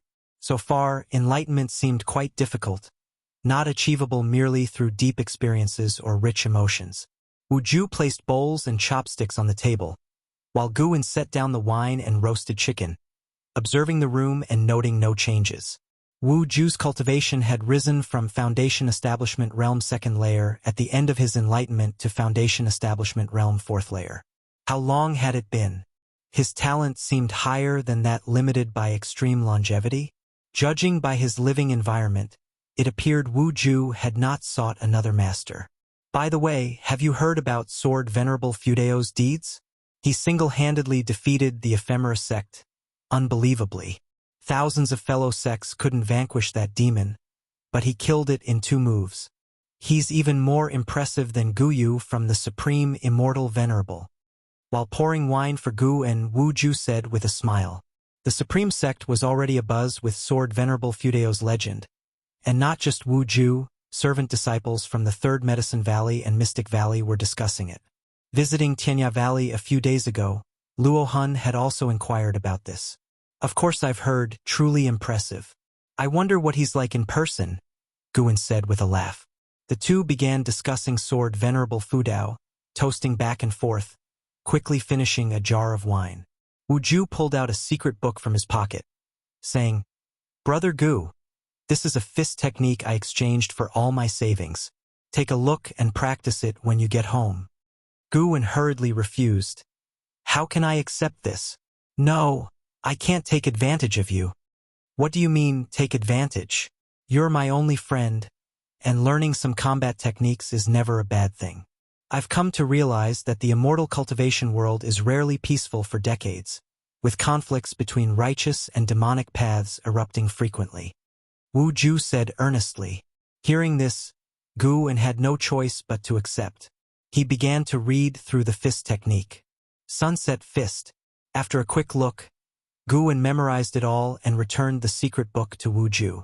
Wuju was stunned, asking, "So quickly? You don't like it?"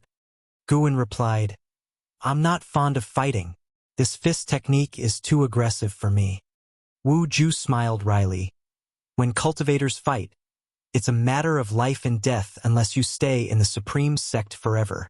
"Haha, I really want to stay here forever." "Fine then." Not wanting to take advantage of him, Guwen took out a swordsmanship book, saying, "I have a sword technique here, would you like to see?" "No need. Though I respect Sword Venerable Fudao, I don't like using swords. Or rather, I don't like using magic artifacts in battle. I only trust my fists and feet." Wuju waved his hand, displaying his muscular arm. Guwen chuckled and took out the Gale Shadowless Leg's secret book, saying, "How about this one?" Wuju glanced at it, instantly unable to look away. "It sounds impressive. Must be valuable?" "No worries, take it. If you become important in the Supreme Sect one day, don't forget about me," Guwen said. Hearing this, Wuju hesitated no longer, eagerly taking the book and reading it intently. Guwen picked up his wine bowl, gazing at the focused Wuju. Who could imagine his demeanor 1,000 years from now? With the arrival of spring, the snow season extended, not ceasing even by the time of the spring festival. The 3rd Medicine Valley became lively, with the attic area adorned with lanterns and festive decorations. The disciples were busy, their faces beaming with smiles. Guwen sat at a long table in the courtyard, watching the bustling disciples with a smile. Having many people was good, no need for him to toil. Guwen glanced at Lu Lingjun, who was making paper cuts among the female disciples. Looking virtuous and gentle, contrasting her Unification Realm 9th layer cultivation level. Xiaochuan approached excitedly. Senior brother, they're building a statue of Sword Venerable Fudao next to the Heavenly Repair platform. It's grand. You must see it next time you go. He had also started cultivating the Taoist expansion skill, though less enthusiastically than Chu Jingfeng or Lu Jujia.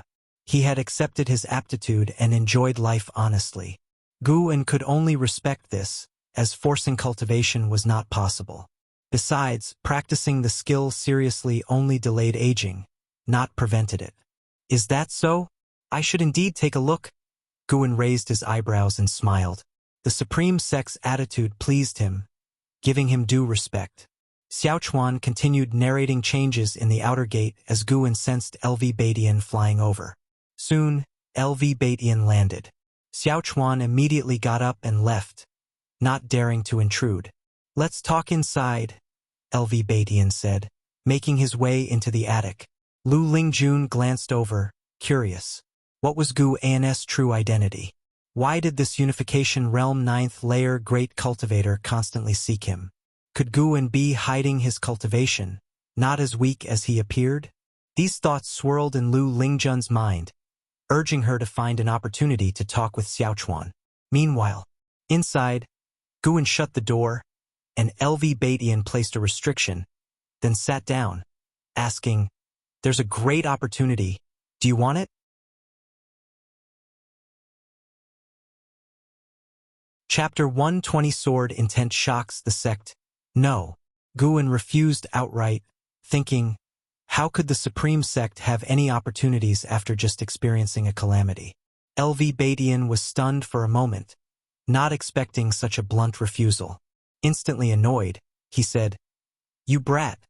I haven't even told you what the opportunity is." Guan sat down and said, "I won't be the sect leader, I won't write books, and I won't entertain disturbances from the holy sons or holy daughters anymore."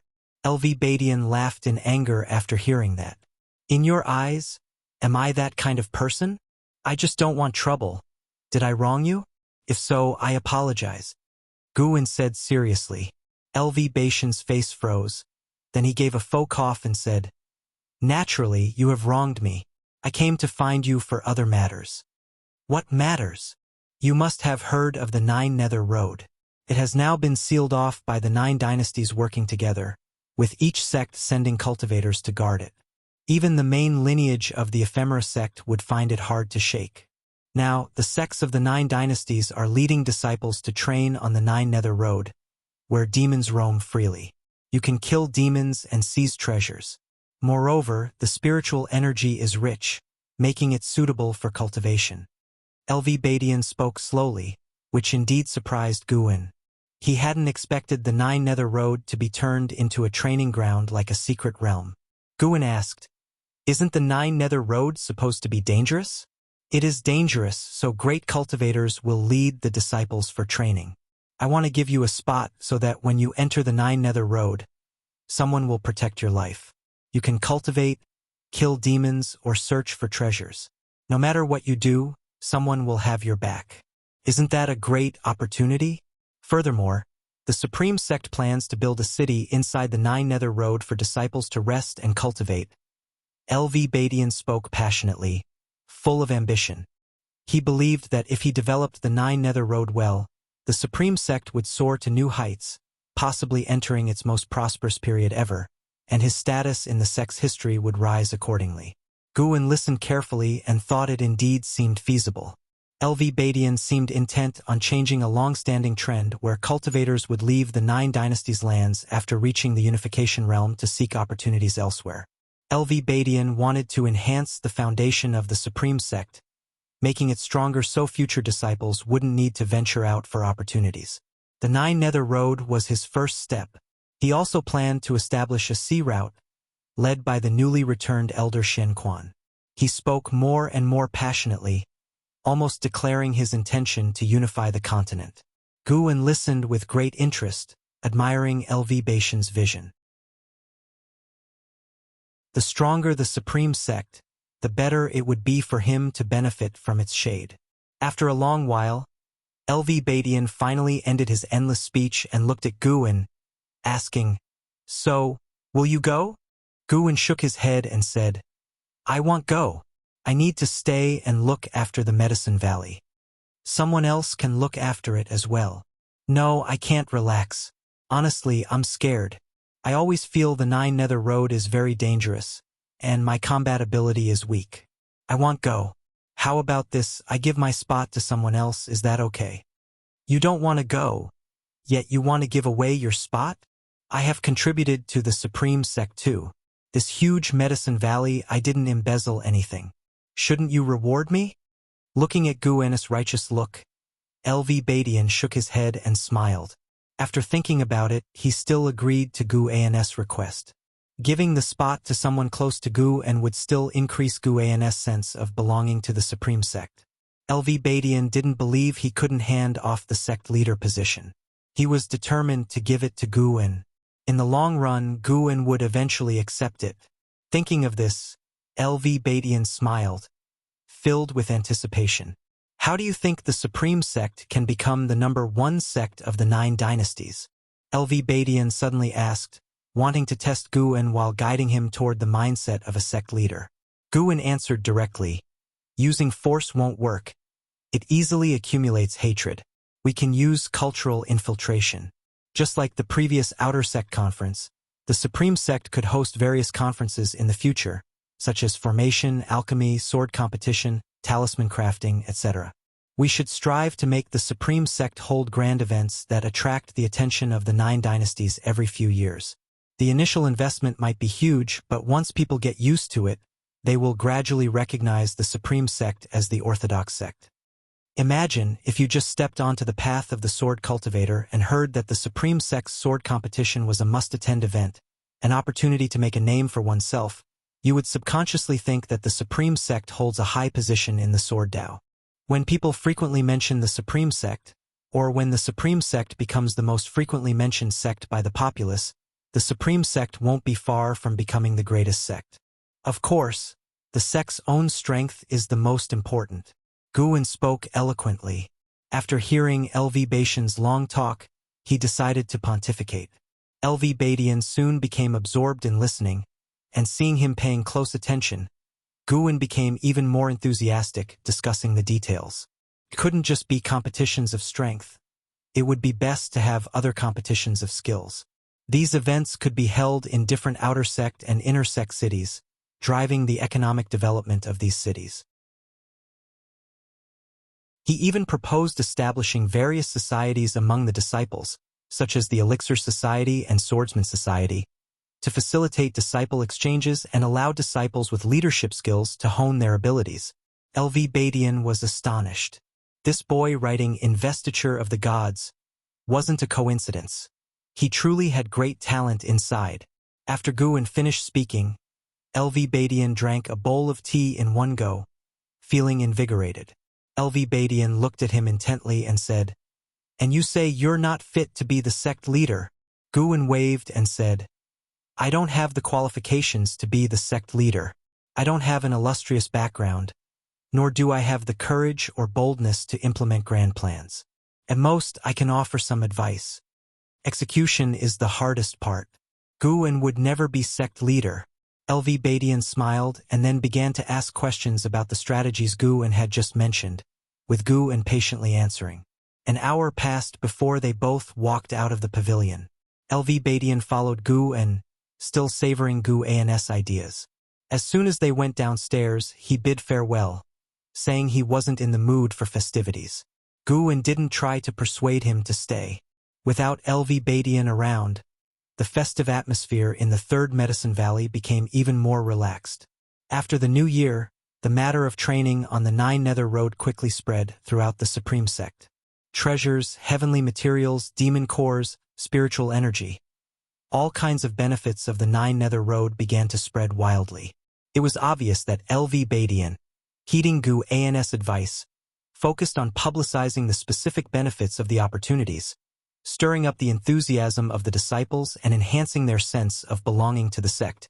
In the Law Enforcement Hall, Yilan was summoned to meet with the elder of the Law Enforcement Hall. The elder of the Law Enforcement Hall smiled and said, "Yilan, The higher-ups have assigned you a spot for the 9 Nether Road. You are quite impressive. Don't worry. The Law Enforcement Hall won't mistreat you. We will help you better enter the 9 Nether Road. Yilan froze. The 9 Nether Road? The first person she thought of was Guin. Even though she had been rooted in the Law Enforcement Hall for years, opportunities like the 9 Nether Road were far beyond her reach. She had heard that the first batch of spots for the 9 Nether Road was limited to only 200, and the outer sect hardly had any chance. The corners of Yi Lan's mouth lifted. She felt no burden about being taken care of by Guin, only surprise and sweetness. Senior brother, it seems you still have me in your heart, even if you are stubborn with words. Yilan understood Guan's thoughts. Romantic relationships could indeed hinder cultivation. Precisely because of this, she wanted to seize every opportunity to become stronger, proving her determination to her senior brother. Winter passed, and spring came, bringing the awakening of all things. Time reached early March. In the third Medicine Valley, Guin squatted by the Heavenly Spirit Pond formed by Heavenly Spirit water. He had just released a batch of carp into it and was watching them swim freely to see if they could absorb the spiritual energy of the pond. Lu Lingjun stood beside him and said, "If raised like this, they might develop spiritual wisdom. Will the Heavenly Spirit water continue to expand?" Guin asked curiously. Lu Lingjun replied, "With the amount of water I have given you, it should reach a diameter of 10 zhang." Hearing this, Guin thought it was a bit small.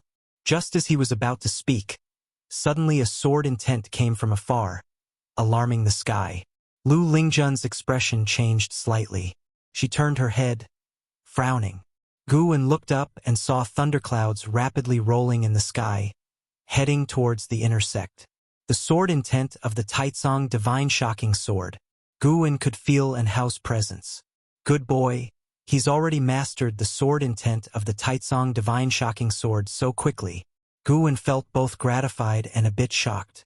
Anhao's talent was truly extraordinary. Lu Lingjun said in surprise, "This sword intent is similar to that left by Sword Venerable Fu Dao on the Heavenly Repair platform, but it's far less grand. Could it be that a disciple of Sword Venerable Fu Dao has initially mastered the Sword Dao?" Guin asked curiously, "A disciple? How can you tell so clearly? I can't even feel it." Lu Lingjun remained calm, saying, "Perhaps I've seen others cultivate sword intent. Having been a servant disciple for so long, she already understood the Supreme Sect and was ready to move up. To increase her status, her cultivation was naturally key. She didn't plan to start as an outer disciple but wanted to be introduced by Guin. Meanwhile, amidst clouds and mist, a mountain peak protruded through the sea of clouds, looking like an immortal realm. Alone at the mountain top, Anhao was meditating. Anhao's white robes fluttered wildly, and in front of him, a sword shadow condensed, exuding an ancient aura. Figures appeared out of thin air around him. LV Badian and Elder Shenquan had also arrived. Elder Guzong looked at Anhao, astonished, and said, "This sword intent is—" Another elder said in a deep voice, "The sword intent of Sword Venerable Fu Dao. Did he gain insight from the Heavenly Repair platform?" "No, just relying on the Heavenly Repair platform isn't enough. He must have inherited Sword Venerable Fu Dao's legacy," a female elder said in a deep voice. "So he is a disciple of Sword Venerable Fu Dao? No wonder such a genius would voluntarily join the Supreme Sect without any background. It turns out, Sword Venerable Fu Dao helped us nurture the disciple," Elder Guzong remarked. LV Badian kept his eyes fixed on Anhao, his gaze flickering. Elder Shenquan stroked his beard and said, "Such domineering sword intent. It could be recognized as the foremost sword Dao of the Taicang dynasty." His comment made the elders even more excited, and they began discussing Anhao's background and talent. Elder Shenquan, meanwhile, waved his sleeve, and flags flew out from it, surrounding Anhao. The flags started to gather nature's spiritual energy, pouring it into Anhao's body.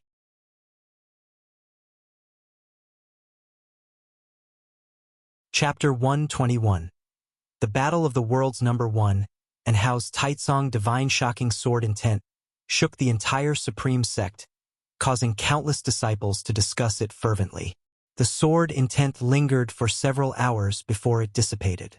In the following days, various rumors emerged. The only certainty was that the pressure came from a sword intent, which led to an increasing number of sword cultivators gathering at the heavenly repair platform. Guan's days had been quite peaceful. He moved between the 3 medicine valleys, occasionally visiting the Mystic Heaven Cave mansion at night, and spent the rest of the time enjoying life. In the blink of an eye, half a year had passed. Guan turned 62 years old. The news of Sword Venerable Fudeo's eradication of the ephemera sect demons had just truly spread throughout the immortal cultivation world. Guan often heard people in the outer sect talking about it, and Sword Venerable Fudao had already earned the reputation of being the foremost sword cultivator of the Taicang dynasty. Some even thought he was the best in the world. That day at noon, Guan stood at the edge of the heavenly repair platform, looking at the 100-foot-tall stone statue ahead, feeling pleased. This 100-foot-tall stone statue was the divine statue of Sword Venerable Fudao, crafted in the posture of Gu and performing his 9 extremes yin-yang body. The demonic qi around him was sculpted into an aura. The statue had one hand pointing diagonally and the other holding a sword, exuding an imposing air. At this moment, it wasn't just Guan who was observing the divine statue of the Sword Venerable. There were also over a dozen others gazing up, each discussing among themselves. Listening to their words of admiration for Sword Venerable Fudao, Guan felt even more delighted. Fame across the world, who wouldn't want that? Guan wanted it too, but he feared others discovering his life-stealing ability, so he kept a low profile. However, being able to make a name for himself under another identity still satisfied his vanity. Sword Venerable Fudao may indeed be the foremost sword cultivator of the Taicang dynasty, but he is not necessarily the best in the world. A voice drew Guan's attention, as well as the gaze of many disciples around. The speaker was a man in blue attire, holding a folding fan.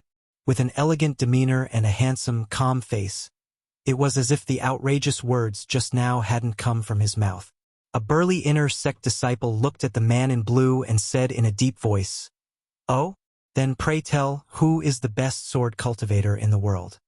By now, Sword Venerable Fudao was the pride of all Supreme Sect disciples, and they wouldn't tolerate any questioning. The man in blue responded, "In the westernmost land, within Tianwei, there is a sword cultivator called Taoist Tianjian. 700 years ago, he was the foremost sword cultivator of Tianwei. He later retreated into the deep mountains, focusing solely on sword enlightenment. Not long ago, a sword intent erupted in Tianwei, proving he is still alive. If not for Sword Venerable Fudeo's swift action, it would have been the senior who ended the ephemera sect. Tianwei, one of the 9 dynasties, located at the far west, constantly plagued by demons, yet its territory was even more extensive than Taicang, a testament to Tianwei's might. Guan sensed that this person's cultivation level was hidden.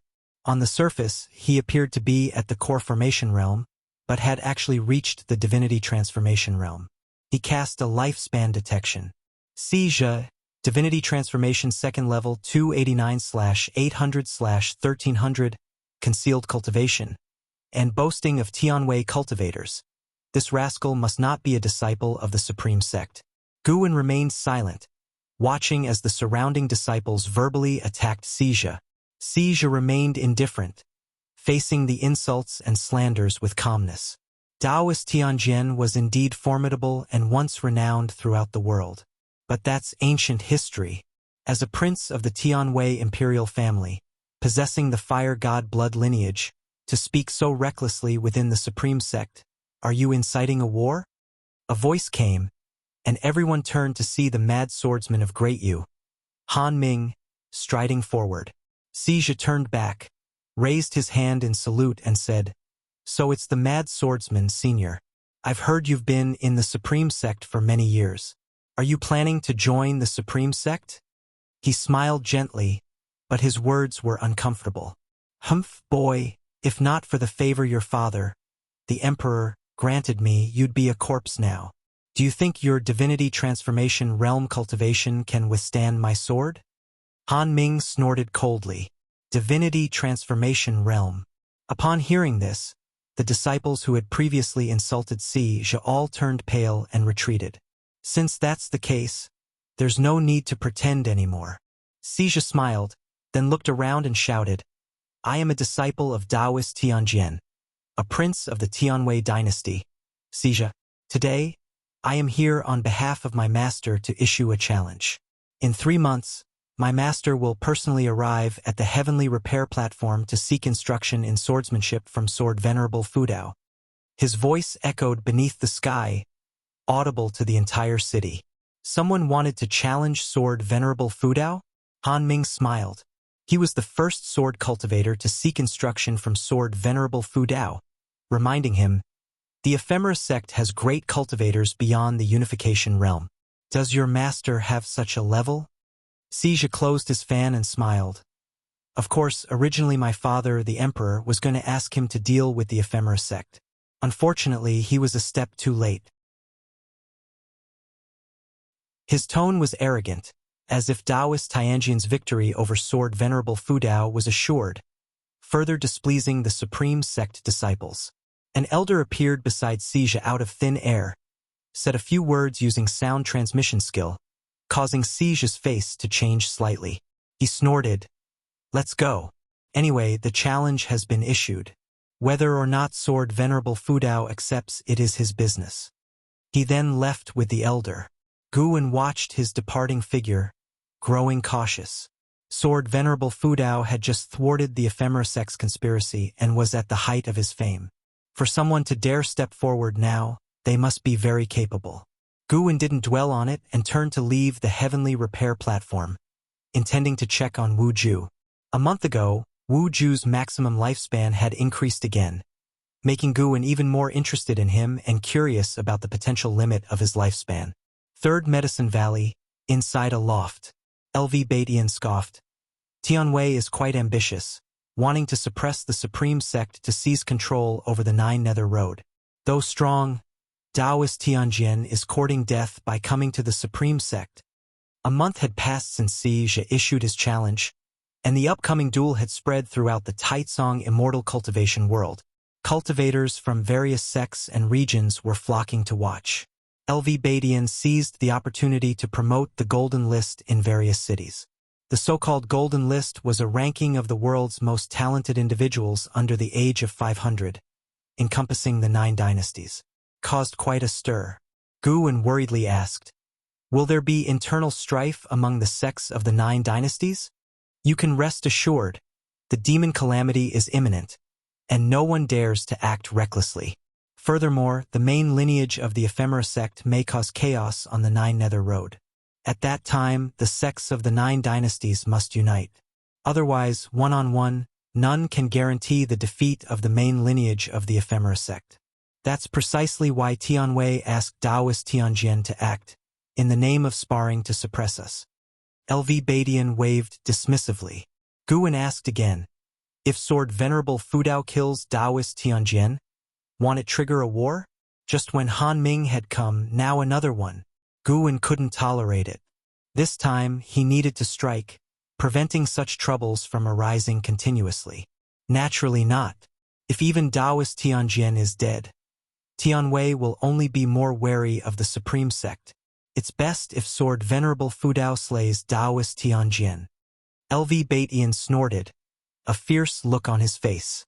Guwen suddenly remembered that this guy had once been impeached by the Hall of Elders due to his tyrannical behavior. LV Batian's tone shifted. And how is a disciple of Sword Venerable Fudao? Do you think his appearance in front of me is a reminder from the Sword Venerable? A reminder of what? A reminder that my position as sect leader is unstable.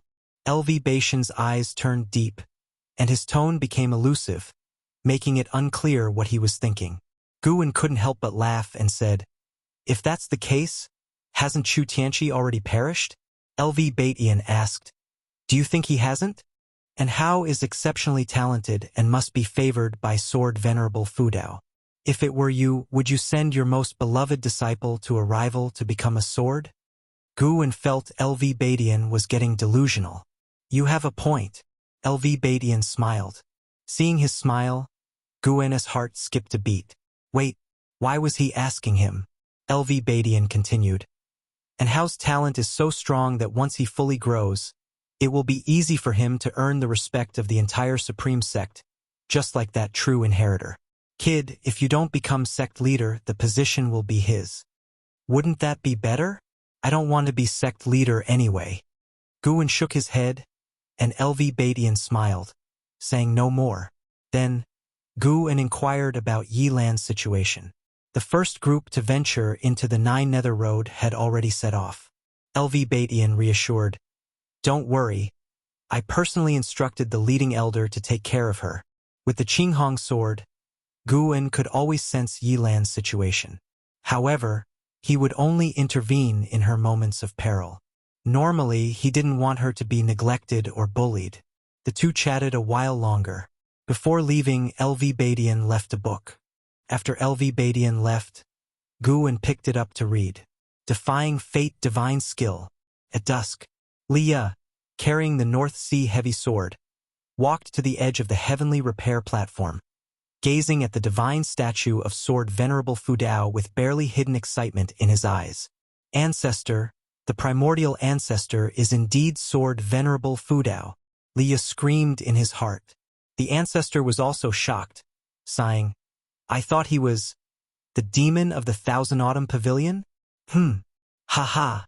I told you, our primordial ancestor can't possibly be a demon cultivator. Leah was overjoyed. On his way here, he had already learned about Taoist Tianjian's challenge, so he came to the heavenly repair platform to admire the image of Sword Venerable Fudao, discovering that he was indeed the primordial ancestor of the Li family. He began to look forward to the upcoming duel. Why don't you go see your junior brother Gu? The old ancestor's voice teased. Leah replied in his mind, I won't disturb him. My recent experiences aren't worth sharing. I'll wait until I've mastered the Taicang Divine Shocking Sword. Besides, the Supreme Sect is about to launch the Golden List. I must make a name for myself in the Golden List ceremony. His tone was full of confidence.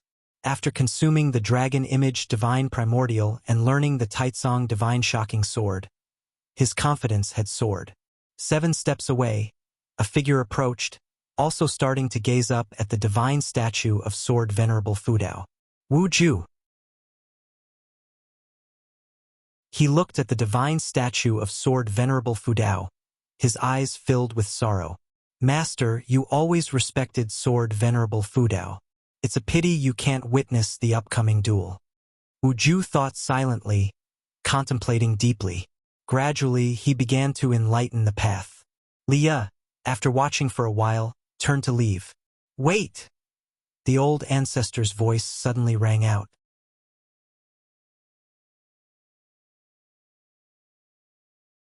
Chapter 122, The Real Taicang Divine Shocking Sword. What's wrong? Leah asked in his mind, puzzled. He couldn't wait to return to the Intersex Cave, to cultivate properly and then become famous throughout the world. The voice of the ancestor rang out. Look at the person next to you, he's actually gaining enlightenment. His tone was heavy, even carrying a hint of shock. Gaining enlightenment? Leah was confused, unable to stop himself from turning his head to look. His gaze quickly fell on Wu Ju. Wu Ju appeared very out of it, starkly different from the energetic disciples of the Supreme Sect around him. Was he gaining enlightenment? What kind of enlightenment? Thinking about a cultivation technique? Leah asked in his heart. The ancestor replied, Gaining enlightenment is a special state, something one can encounter but not seek. During the process of gaining enlightenment, one can feel the heaven and earth true meaning, which leads to a transformation in both comprehension and physical aptitude. Those who can gain enlightenment, even if only once, can defy fate and rewrite their destiny. Even I have never gained enlightenment. I have only seen a friend of mine who had. If he were still alive, he would undoubtedly be one of the top experts in the 9 dynasties of the immortal cultivation world. So amazing, Liu examined Wu Ju carefully but couldn't see how Wu Ju was different. He looked quite ordinary, even less impressive than his junior brother Gu. At least his junior brother Gu was handsome and easily likable. The Supreme Sect truly hides dragons and crouching tigers. Not to mention LV and Ji Xiaoyu, the cultivation speed of an Hao is unprecedented in history. Anyway, I've never heard of such a prodigious talent before. Now you encounter someone gaining enlightenment. The younger they are when they gain enlightenment, the greater their potential. This boy looks about your age. In the future, he will probably soar to great heights. The fortune of the Supreme Sect is unstoppable. The ancestor's tone was filled with emotion. He also felt pressured. Remembering his promises to Liu, he was filled with shame. He had promised to help Liu ascend to the peak of immortal cultivation and become #1 in the world. But seeing LV and Ji Xiaoyu, and hearing the legends of an Hao, he felt the pressure. The talent of these three was too exaggerated, and their backgrounds far surpassed Liu's. The ancestor thought he couldn't provide Liu with an advantage in cultivation resources. It's a good thing that the Supreme Sect is so powerful. With rivals, I have something to look forward to, Liu thought confidently, leaving the ancestor unsure of how to respond. After a long time, the ancestor finally spoke. Just stay nearby. When he wakes up, ask him if he has a master. If not, accept him for me. Huh? I accept him as a disciple? Of course not. He will be my disciple. What do you mean? If he is your disciple, isn't he my ancestor? Be content. Without my help, you wouldn't even have the qualifications to compete with such a genius. The ancestor said rudely. Although Liu was annoyed, he didn't argue back. He began to wait, while contemplating the sword intent of the Taicang Divine shocking sword.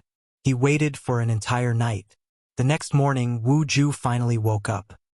He had gained enlightenment more than once, so his expression remained calm. He turned to leave, but Liu stopped him. Brother, do you have a master? Liu asked directly. Wu Ju's eyes flashed with coldness. He bypassed Liu and walked toward the stage. Liu blocked him again, which made Wu Ju furious.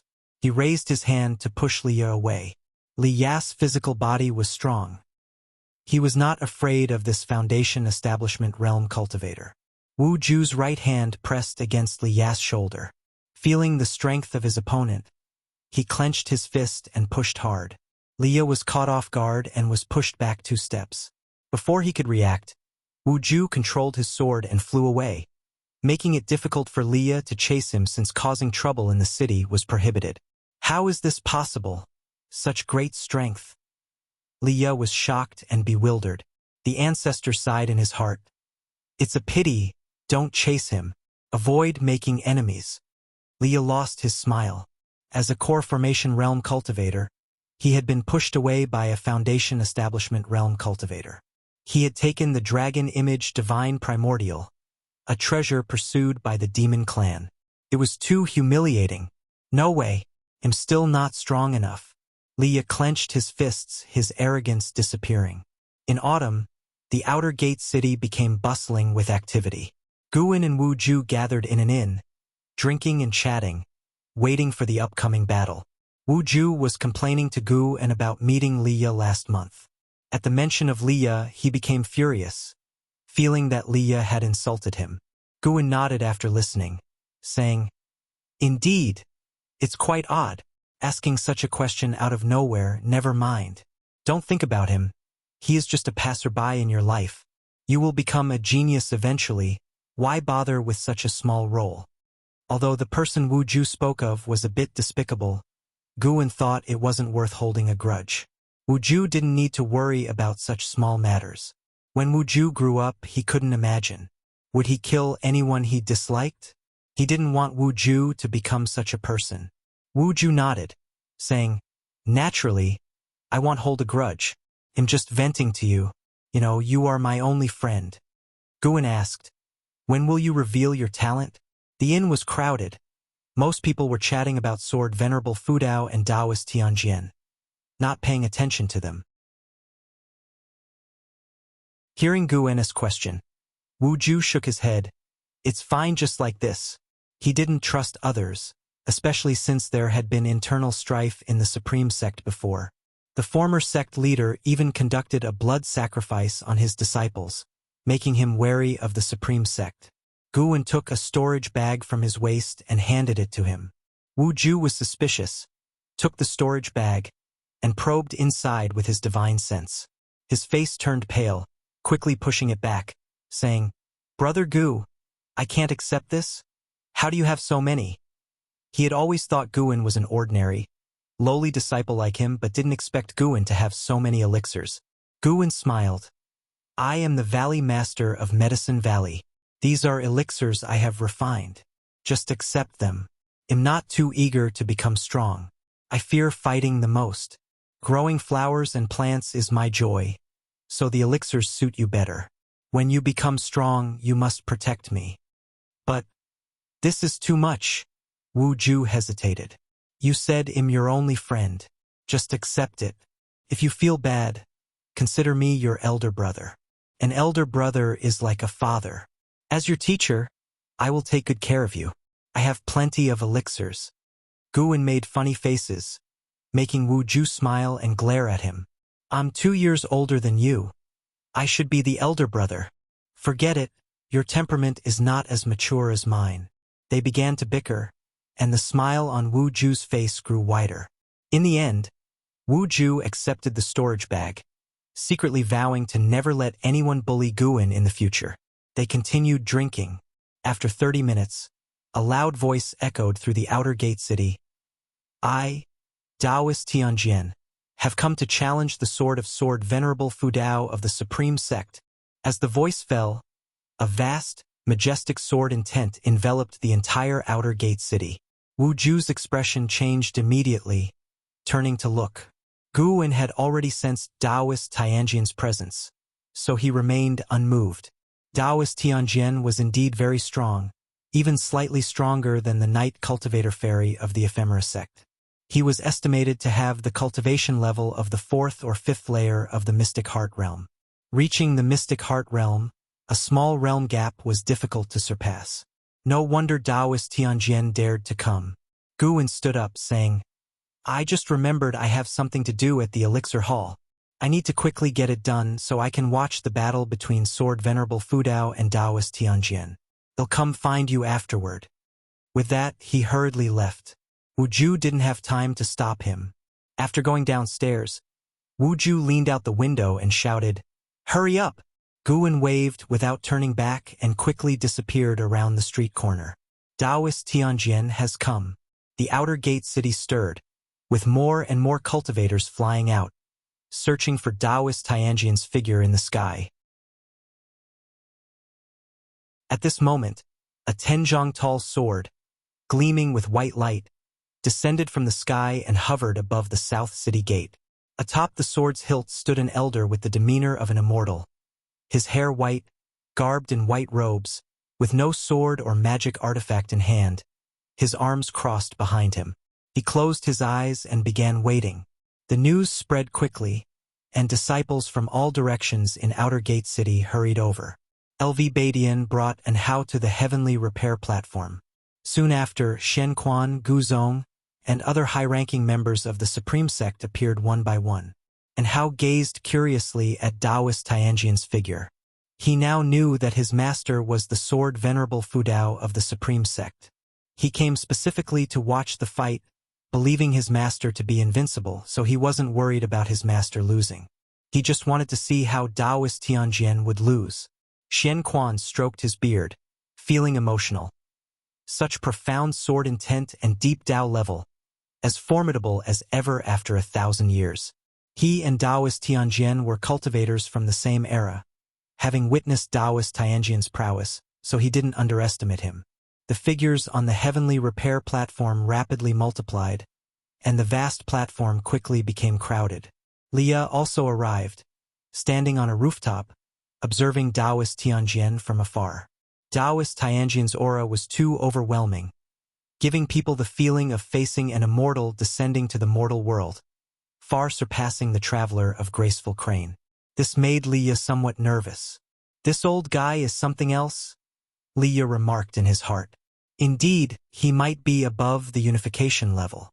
Daring to show up at this critical moment indicates his strong confidence. "Stronger than I was in my previous life," the ancestor said gravely. "Stronger than you, again?" Liya really wanted to retort but held back. The ancestor could hear his thoughts, causing an awkward silence between them as they waited for Sword Venerable Fudao to appear. Prince Sijia from Tianwei ascended the heavenly repair platform, smiling. "Everyone, watch closely. Witness the first sword of Tianwei. See what it means to be the sword immortal of mortal world." Hearing his words, the disciples of the Supreme Sect were displeased, but the presence of Taoist Tianjian was too strong. Under his watchful eyes, they didn't dare speak boldly. Time passed. Xinjin also came. She stood on a rooftop, taking out a pen and paper, eyes filled with anticipation as she looked at Taoist Tianjian. Meanwhile, Guan had already moved to a forest. Sitting under a tree, he pondered how to defeat Taoist Tianjian. Rarely taking action, it had to be a grand display under so many eyes. Guan looked at the leaf in his hand, then suddenly threw it to the ground, muttering, "Never mind, just let them witness the real Taicang Divine shocking sword."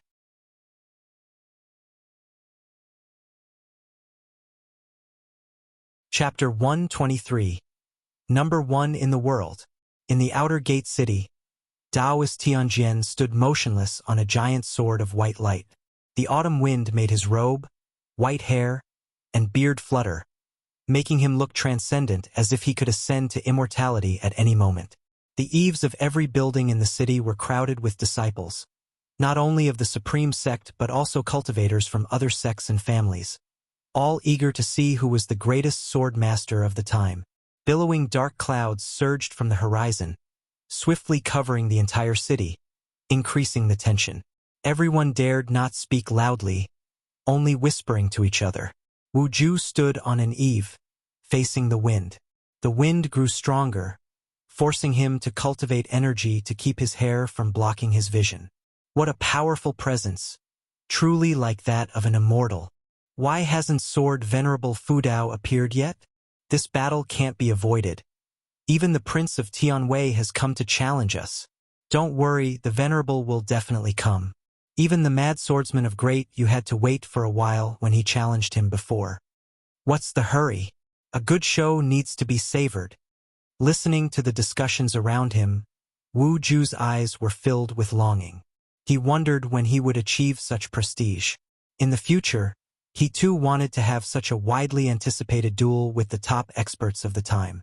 He hoped his opponent would be Sword Venerable Fudao. Boom! The dark clouds suddenly changed, and thunder roared. A majestic celestial force descended, enveloping the outer gate city. "He's here," Shen Quan said softly, drawing the eyes of those around him. And Hao was particularly excited, clenching his fists. Taoist Tianjian, standing on the giant sword of white light, also opened his eyes. He looked up at the boundless thunderclouds. The thunderclouds covered the entire sky, with lightning bolts like writhing dragons, making countless cultivators feel the pressure, as if a great catastrophe was impending. Thunder roared continuously, and the wind howled through the heavens and earth. Taoist Tianjian stood on the hilt of his sword, his white robe flaring like white flames burning fiercely. "Sword Venerable Fudao, why do you not show yourself? Is this how the Supreme Sect treats its guests?" His voice echoed, cold and indifferent. On the heavenly repair platform, Han Ming sneered. "He didn't even get to meet Sword Venerable Fudao back then, and now you think you can? Just wait to be defeated." Xinjin had already sketched the figure of Taoist Tianjian. She took out another sheet of paper and continued to draw, first capturing the oppressive scene of the sky filled with thunderclouds. "Face your demise with your strongest swordsmanship." A deep, hoarse voice rang out, making Liya and Hao incredibly excited. It was the voice of the primordial ancestor. It was the voice of the master. All the cultivators in the city held their breath. It was the first time they had heard the voice of Sword Venerable Fudao, and they were all shocked by its domineering tone. Absolute confidence, absolute dominance. This was the sword Venerable Fu Dao of the Supreme Sect. Taoist Tianjian's eyes sharpened, and a vast sword intent burst from within him, sweeping across the sky above the outer gate city, forming a vast sea of swords. The brilliant sword light, crystal-like starlight, illuminated everyone's face. At a glance, it looked like a galaxy transversing above the outer gate city, astonishing everyone. What kind of sword intent was this? Was this a realm achievable through cultivation? In the galaxy formed by the condensed sword intent, countless sword shadows began to coalesce, all pointing skyward, their edges gleaming sharply.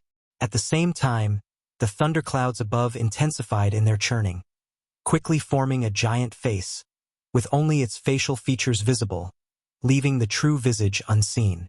It looked like an immortal deity, gazing down upon the entire outer gate city. In front of this giant face, everyone seemed insignificant, including the galaxy of sword intent created by Taoist Tianjian. Everyone's hearts raced as they looked at the massive face that occupied most of the sky, feeling an inexplicable sense of awe. Taoist Tianjian frowned, raising his right hand and placing 2 fingers to his lips. He began cultivating energy, and white flames of sword intent gathered around him, wind swirling around his body. His aura reached its peak, even startling the city's protection array to activate, forming a giant light shield to protect the entire city, with him floating just at its edge. The ground trembled, mountains swayed. The distant Mystic Valley was alarmed, making all the servant disciples turn their heads. Chu Jingfeng quickly reached the mountaintop, gazing afar at the rolling thunderclouds on the horizon, as if a great calamity was imminent.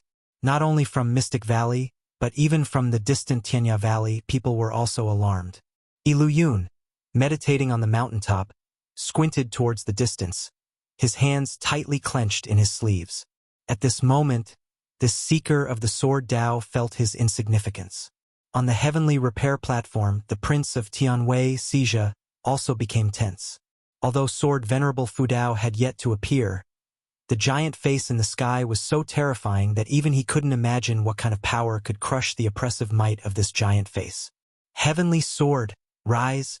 In the still and oppressive heaven and earth, Taoist Tianjian's voice suddenly rang out, like the first ray of light piercing through chaos, invigorating everyone's spirits.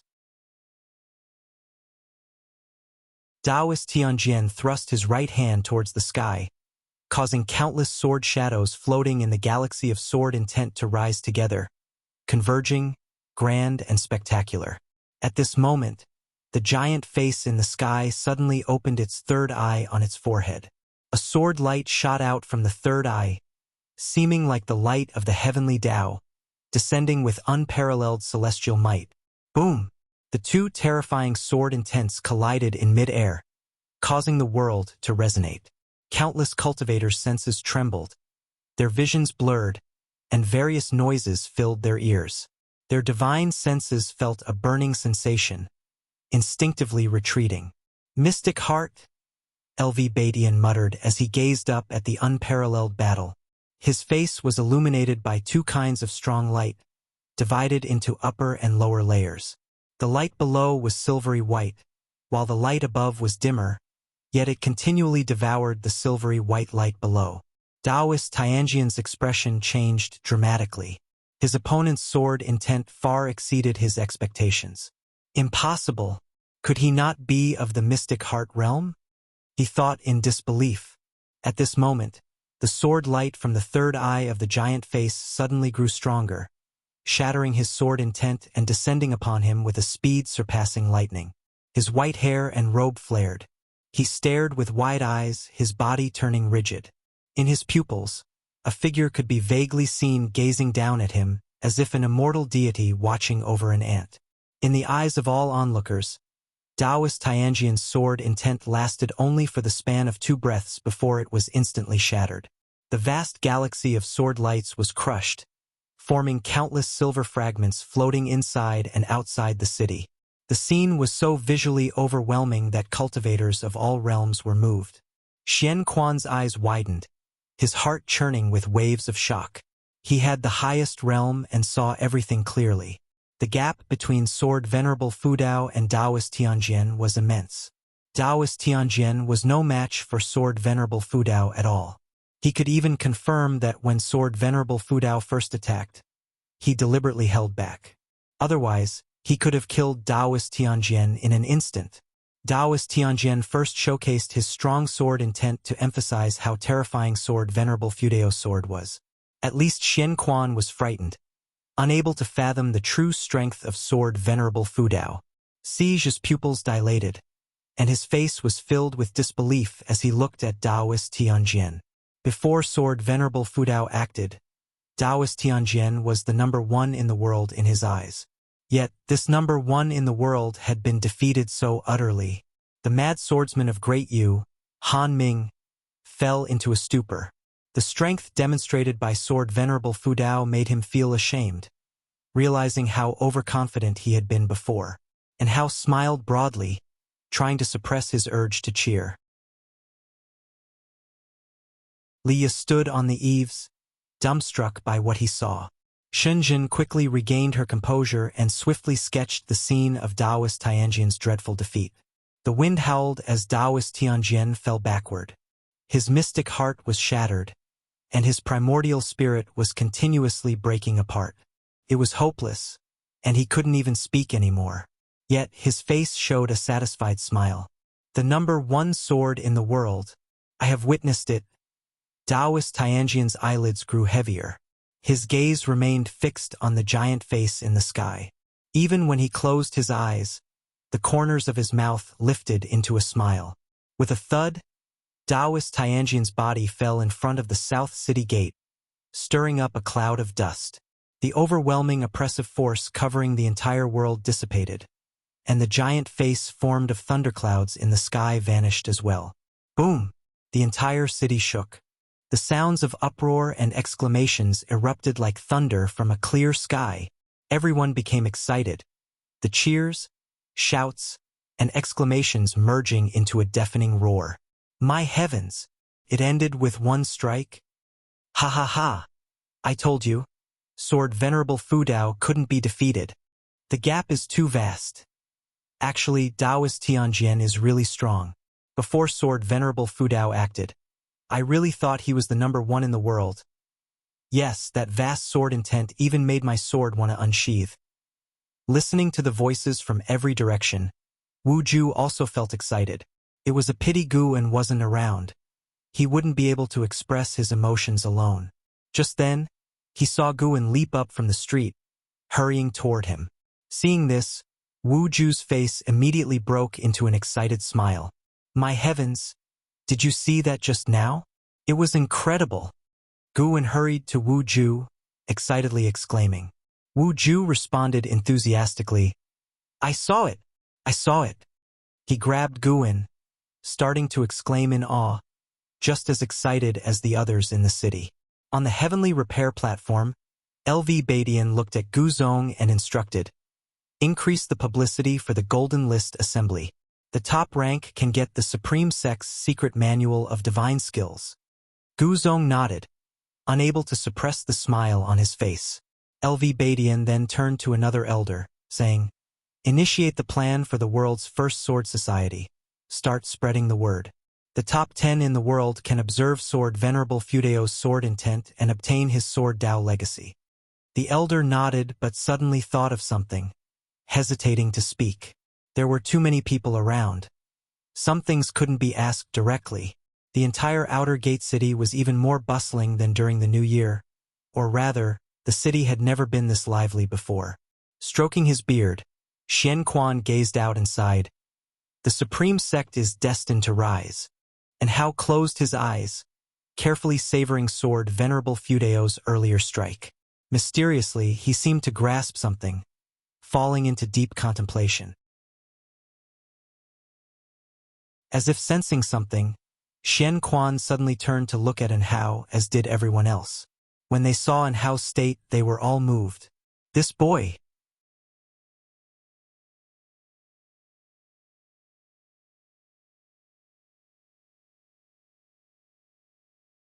Shunjin also started talking about the earlier battle, eagerly leading the conversation while Guan continued to play the role of the agreeing listener. And Wuju became increasingly ill at ease, managing only to smile politely. After 30 minutes, Shunjin stood up to leave, intending to paint more scenes of the earlier battle. After she left, Wuju finally breathed a sigh of relief. Guan teased him. "Why are you so nervous? Don't tell me you've taken a liking to her?" "Nonsense. That lady clearly has her heart set on you. As your brother, how could I have improper thoughts? I just don't know how to talk to women. You know well, you're my only friend." Wuju glared at him, quite serious. "Here we go again. You're my only friend."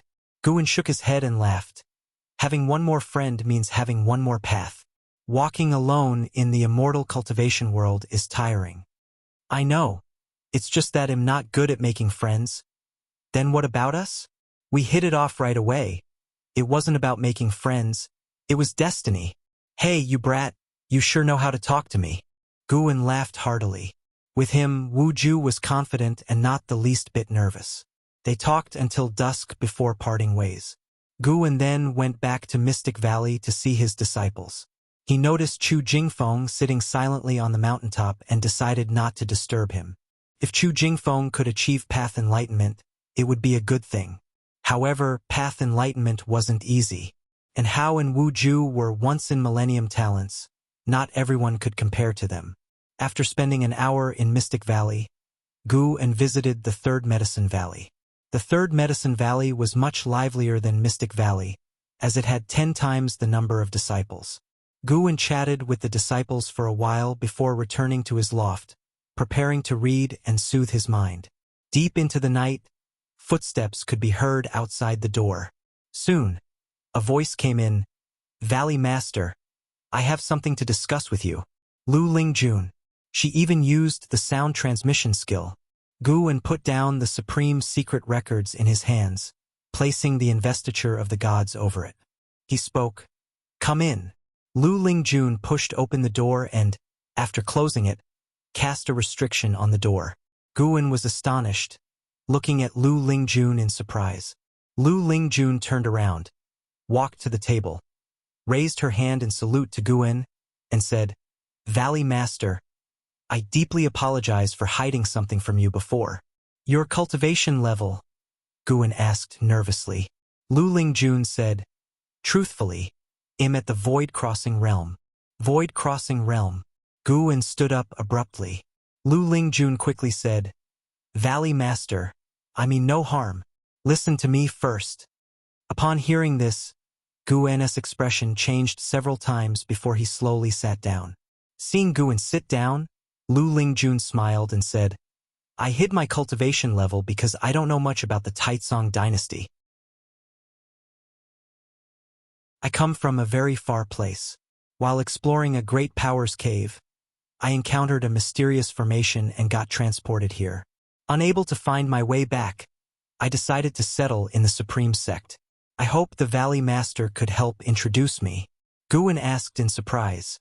"With your cultivation level, you can openly join the Supreme Sect. Why need my introduction?" "The Supreme Sect has strict rules.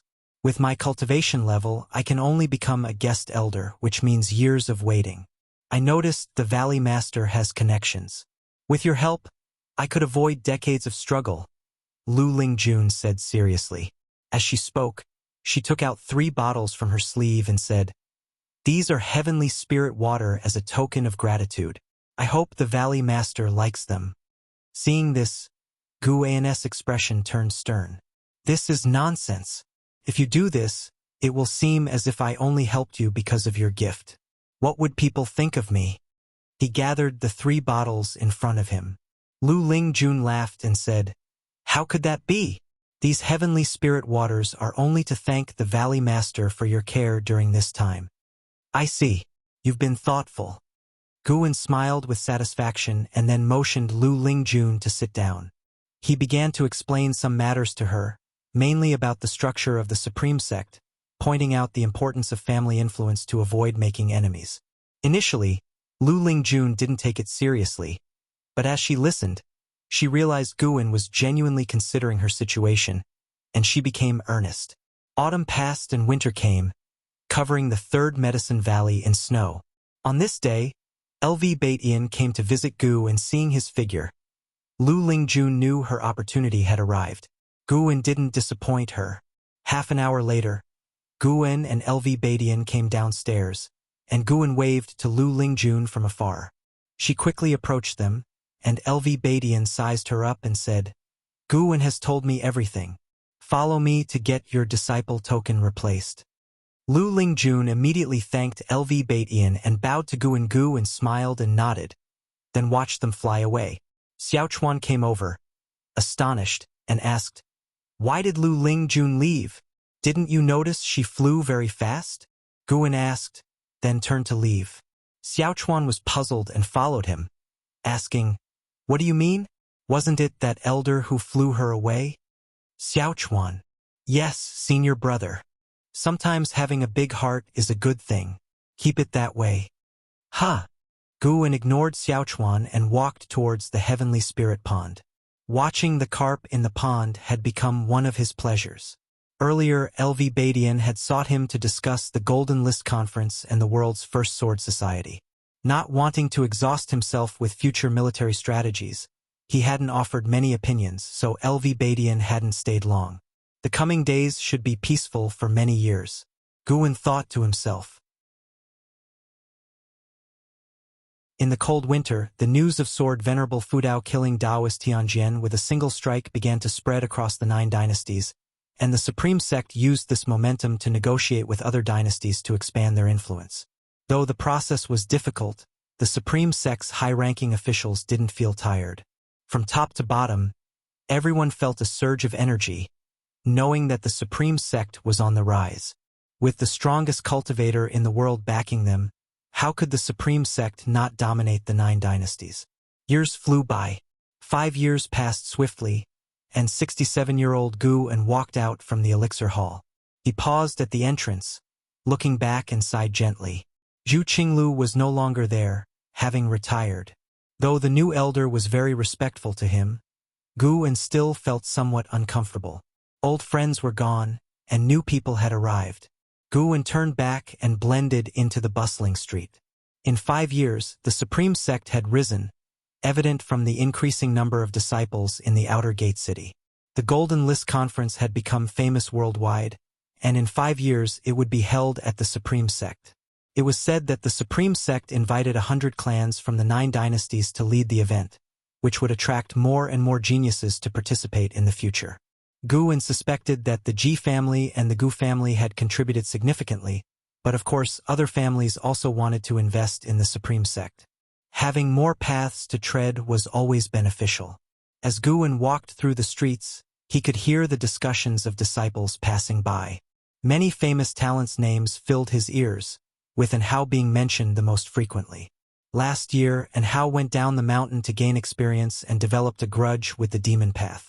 Using his core formation realm cultivation, he killed a nascent soul realm great cultivator, making a name for himself in the immortal cultivation world. The title of the Supreme Sect's top genius was firmly placed on an Hao's head, with no one able to challenge it. As for LV Xian, although he was the champion of the 100 Clans Conference, those clans were high above the world and didn't engage directly with the immortal cultivation world. In the past 5 years, Guan's days had been very calm, but his lifespan had increased by over 700,000 years, surpassing 2 million years. The goal of 10 million years no longer seemed so distant, leaving him motivated and never feeling tired or bored. "Brother Gu, long time no see." A voice came from around the corner of the street. Guwen turned to see the Juishan sect's genius Zhou Tongyu approaching. Behind Zhou Tongyu was an elder who was plump, holding a feather fan, looking quite endearing. Before Zhou Tongyu reached Guwen, Lu Lingjun appeared out of thin air in front of him. Years ago, after she followed LV Batian, Lu Lingjun returned the next day. She was now an intersect elder, but her task was to protect Guwen. This had frustrated her for a long time. If not for fearing Sword Venerable Fudao, she would have long ago unsheathed her sword against LV Batian.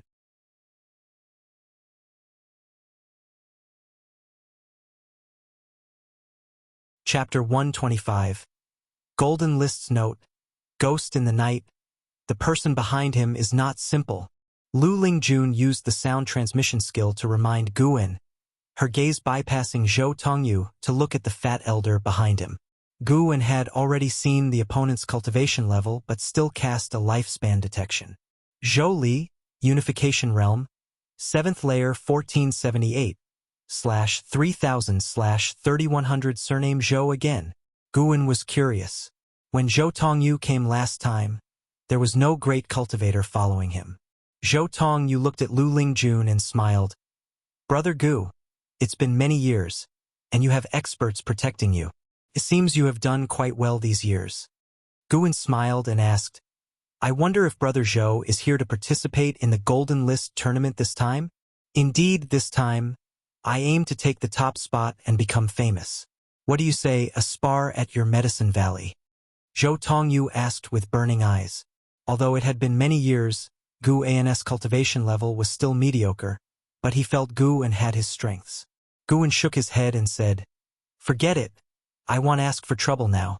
Supreme Sect is full of geniuses these days. You should find someone else. Haha. I came early to visit after hearing of an house fame. Since you are unwilling, I will go find an how now, Zhou Tongyu said laughingly. After speaking, he turned and left. Zhou Li, in the Unification Realm 7th layer, smiled and nodded at Lu Lingjun, then followed Zhou Tongyu. After they had walked away, Lu Lingjun turned around and asked, A nascent Soul Realm cultivator wants to spar with you? Zhou Tongyu had already achieved the nascent Soul Realm and did not conceal his aura at all. At that time, he suppressed his cultivation level to spar with me, and I slightly had the upper hand, Guwen said, pretending to be proud. Lu Lingjun chuckled and said, I didn't think you had this skill. Indeed, appearances can be deceiving. After 5 years together, they were already familiar, lacking formalities. Of course, she still had grievances regarding LV Baishan's arrangements, so her attitude towards Guwen was not as respectful as before. What are you saying? Am I not handsome? A bit handsome. Good enough to be a cauldron for a female demon.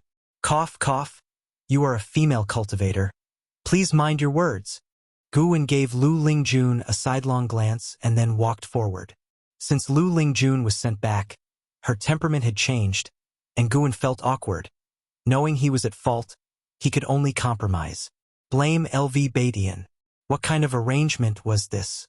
Guwen didn't need Lu Lingjun's protection. Fortunately, Lu Lingjun was also slack. The reason she came to the outer sect today was for her matter, and she just accompanied him. Lu Lingjun looked at Guwen's back, snorted, and then walked in another direction. Guwen prepared to visit Wuju. He found that there were many great cultivators in the city, most of them hiding their cultivation level. It seemed that the Golden List tournament would cause trouble. If the Supreme Sect succeeded, it would be easier to host such tournaments in the future, and other sects would not sit idly by. Guwen was not worried at all. Besides Xian Quan, another Supreme Elder had recently returned to the Supreme Sect, whose cultivation was slightly weaker than Xian Quan but still in the Mystic Heart Realm.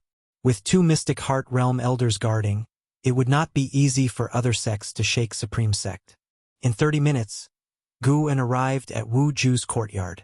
Wu Ju was practicing punches in the yard, without mobilizing spiritual power, only practicing moves. Bare-chested, he looked very strong, and each punch could shake the space. Wu Ju, Foundation Establishment Realm, 9th layer 69/350/3500. His maximum lifespan had increased again. Guwen noticed that whenever he did not check on Wu Ju for more than 2 months, Wu Ju would gain enlightenment. In 1 year, he visited every month, but Wu Ju could not gain enlightenment. After enlightenment, Wu Ju emitted a solitary, lonely aura. This made Guwen have odd thoughts. Could it be that as long as Wu Ju is neglected, he will gain enlightenment? He decided not to check on him for the next year and see how far Wu Ju could gain enlightenment. Guwen hoped that Wu Ju would catch up with An Hao.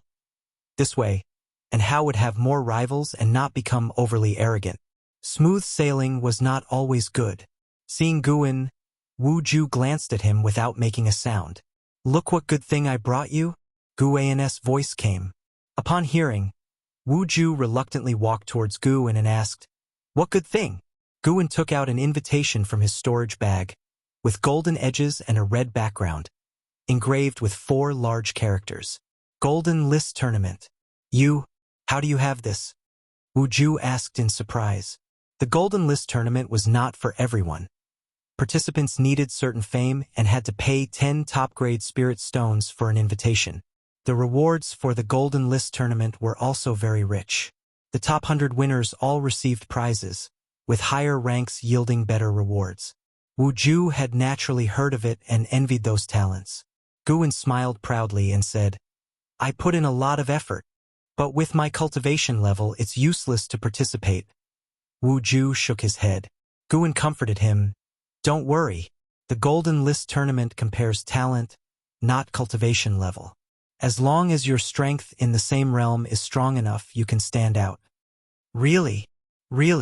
Since he set the rules, how could it not be true? Guan thought to himself. Wu Ju lacked resources. Staying hidden was not a solution. In reality, Wu Ju wanted to stand out but was too shy to ask for help.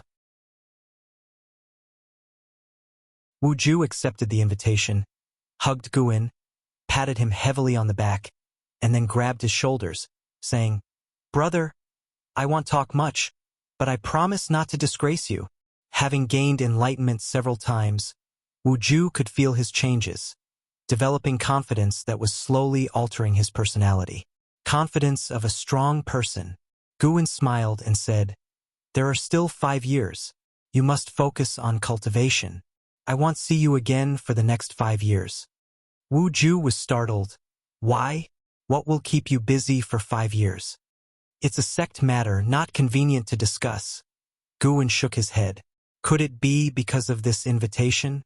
Wu Ju suddenly felt the Golden List Tournament invitation in his hand was heavy. He hesitated. Guan reminded, "Besides the Sunset Fist, don't forget to practice the Gale Shadowless Leg. It will make you faster." Wu Ju nodded heavily. This time at the Golden List Tournament, he swore to make a name for himself. At the end of summer in Mystic Valley, Guan lay under a tree, one hand under his head, the other holding a book, reading with relish. A figure came before him. Looking down at him, it was Liya. Liya still carried a heavy sword, wore a fitted black outfit, his long hair tied behind his head with a blue ribbon, revealing a determined and handsome face. "Cough, cough, junior brother Gu." Liya feigned a cough. Supreme Secret Records. He didn't expect junior brother Gu to read it too. Also, with the same name, he must feel immersed. Liya thought silently. Guan quickly stood up, putting the Supreme Secret Records into his bosom. He already sensed Liya's presence, but since Liya practiced an energy-concealing sorcery, he pretended not to know. "Senior brother Li, why are you here?" Guan asked, pretending to be pleasantly surprised. Liya replied, "I've been back for several years, planning to go to Cangzhou, then return to participate in the Golden List Tournament." Guan sighed. "So busy, senior brother Li, you must be very powerful now." Liya raised his chin, full of spirit. "Not very powerful, but getting the top 10 at the Golden List Tournament is not difficult.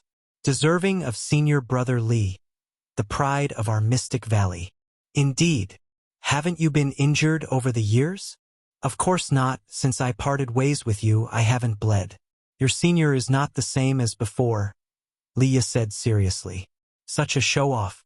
Guan wished Liya would call him Grand Ancestor. Liya took out 2 items from his storage bag, an invitation and a long wooden box. "This is an invitation to the Golden List Tournament. You should participate. This box contains 10,000-year wood spirit ginseng. With 5 years to digest it, your spiritual power can change dramatically, helping you achieve a good ranking," Liya explained. Guan was stunned. Liya directly put them in his arms, saying, "Don't refuse or I'll be angry." After saying that, he let go, and Guan quickly caught them. Liya turned to leave. "Leaving already?" Guan quickly asked. Liya waved his hand. "Cultivating the path of immortality. No time for chit-chat. If you want to see me, perform well at the Golden List tournament. He leapt, turning into a sword light, flying across the mountains, disappearing without a trace. Guwen stared at the invitation in his hand, speechless for a long time. On the mountain top, Chu Jingfeng turned his head, looking in the direction Li Ye disappeared. Frowning, he remembered Li Ye. Back then, due to Li Ye's prince status, he even spoke a few words with him, encouraging him to practice diligently. After many years, their statuses and positions were vastly different, and he was not the sky. Guwen shook his head with a smile, then put the items into his storage bag. This guy always gave things when they met, seemingly knowing his personality, and always giving items that boosted cultivation levels and qualifications. Another year saw the arrival of the Spring Festival. After dusk, Mystic Valley was very lively. Guwen had just come from the Third Medicine Valley, sitting around a long table with the disciples. Jinqin sat on his right, continuously pouring wine for him and talking about matters in the immortal cultivation world. The hateful Heaven Divine sword appeared in the great Jiang dynasty nearby, turning the immortal cultivation world upside down. It's said that the hateful Heaven Divine sword has reached the transformation realm and is accompanied by demons. Very terrifying. I'm not sure if it's senior brother Suhan. Jinqin sighed towards the end. Talking about Suhan made her sad. They used to be so close, but now their paths diverged into good and evil. Guwen said, "He is no longer your senior brother. Don't call him that anymore to avoid trouble for you and us." Jinqin wanted to argue, but looking at the many disciples in Medicine Valley, she remained silent. Guwen began picking up food for her while watching the other disciples play drinking games. After a bowl of wine, Jinqin perked up and started talking about Anhao. Mentioning Anhao, her face filled with admiration, she spoke endlessly. Guwen listened attentively. Suddenly, he sensed something and his expression changed slightly. After Jinqin finished, he said, "I need to visit my room. You can continue later. I want to know about Anhao and the specific grievances with the Wanyin sect demon." After speaking, he stood up and returned to his room. Jinqin was not puzzled, starting to toast with Lu Jujia. Back in his room, Guwen activated the restrictions, then stepped 100 miles away. In the dark forest, there were 13 ghost-like figures moving forward. 4 of them carried a big coffin. They did not notice Guwen nearby, spying on them in the dark. A group of Unification Realm cultivators.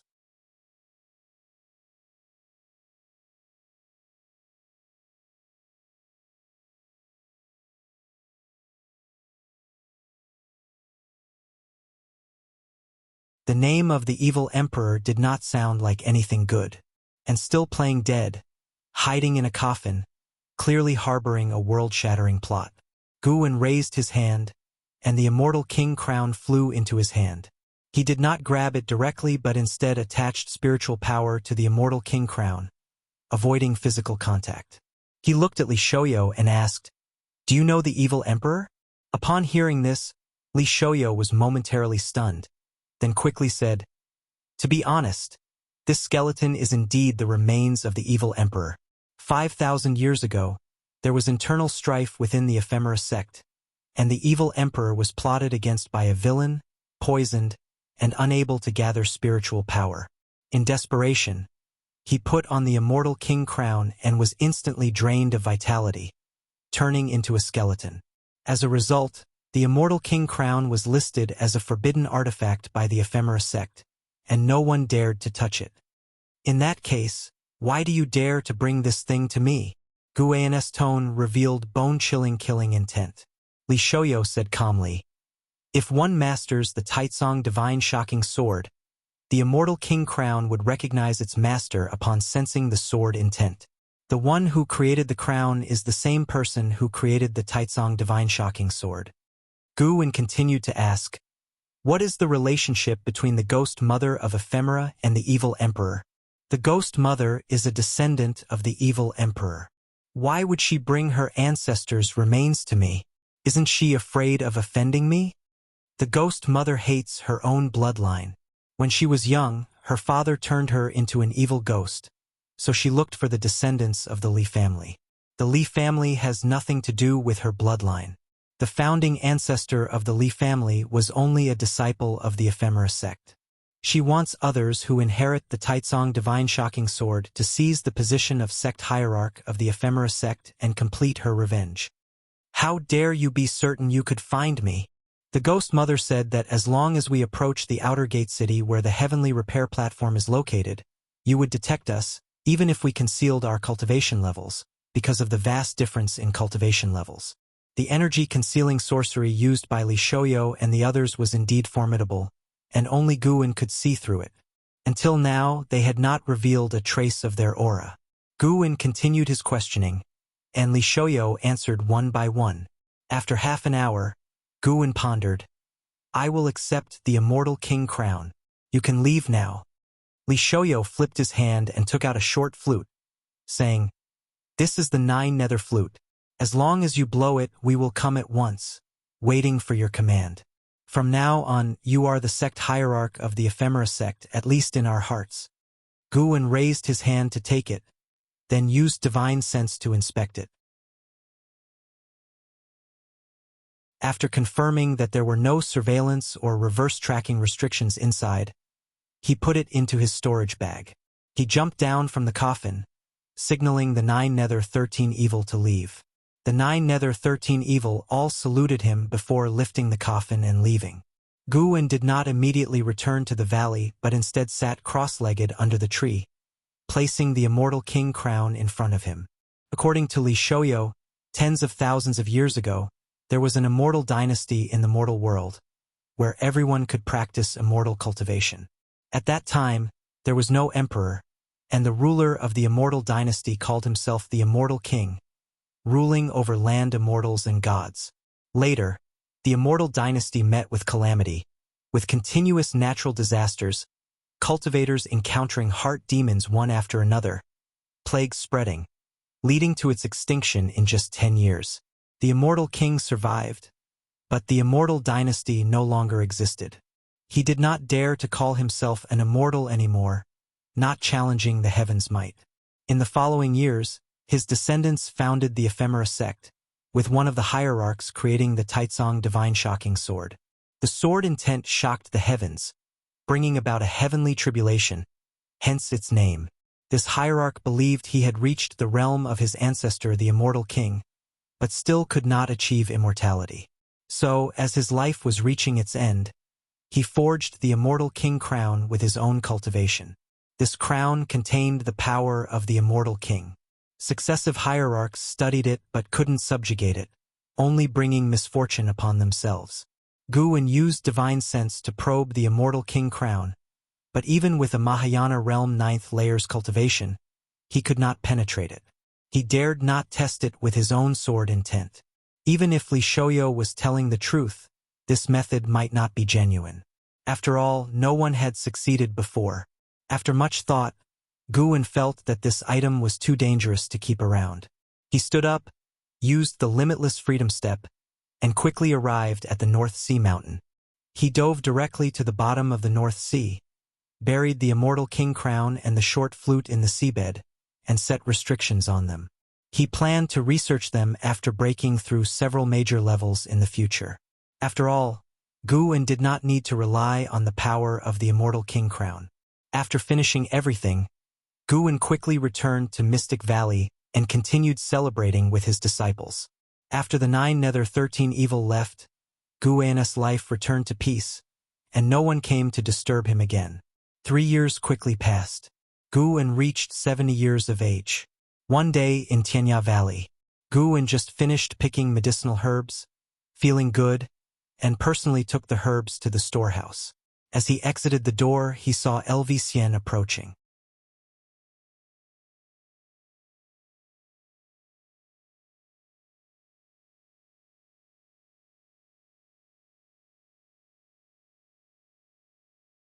Guwen blinked, feeling a bit helpless. Couldn't he send out the post he had in his hand? Xinjin, Guyu, and Zuolin all had posts, and the disciples in the valley had mediocre aptitudes. Participating would be futile and only lead to suffering. Senior brother, why don't you participate too?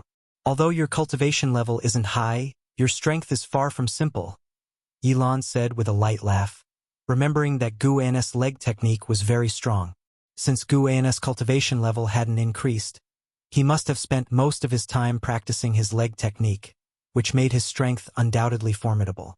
Gu An helplessly replied, I can't even beat you. Participating in the golden ranking tournament would just be asking for trouble. After hearing this, Yilan didn't persuade him any further and started chatting about the affairs of the immortal cultivation world. It wasn't until evening that Yilan left Mystic Valley. Gu An stood on the balcony, a smile on his face. Yilan's maximum lifespan had increased by a year, though insignificant. It showed that the Taoist expansion skill was indeed somewhat effective. Chu Jingfeng, Lu Jujia, and Xiaochuan's maximum lifespans hadn't increased, probably due to their level of dedication, and the spiritual energy of the Nine Nether Road was far richer than that of Medicine Valley. Gu An turned around and went back indoors to continue his study of the Ziwei Array Chronicles. This book had deepened Gu An's understanding of formations, bringing him closer to becoming a true Mahayana cultivator.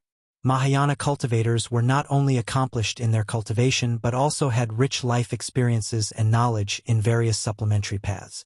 Gu An didn't need to cultivate, so he could spend his time accumulating knowledge in other areas.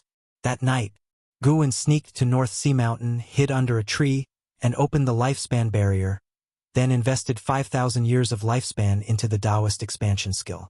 Since the Taoist expansion skill was useful, he thought he would enhance it and see what happened. A series of notifications appeared crazily before Gu An's eyes, and eventually the Taoist expansion skill advanced to the Taoist mystic skill. It only took 2,000 years of lifespan for the Taoist expansion skill to advance to the Taoist mystic skill, and the remaining 3,000 years were just for enhancing its proficiency. Gu An immediately invested another 5,000 years of lifespan. This time, after cultivating for 2,000 years, the Taoist mystic skill advanced to the primordial reincarnation skill. It had primordial in its name so quickly, indicating that the Taoist expansion skill itself had a high rank and grade. No wonder only Yilan and Wuxia had mastered it so far. Afterward, the primordial reincarnation skill allowed him to master a divine skill called the Path of Returning Primordial Spirit.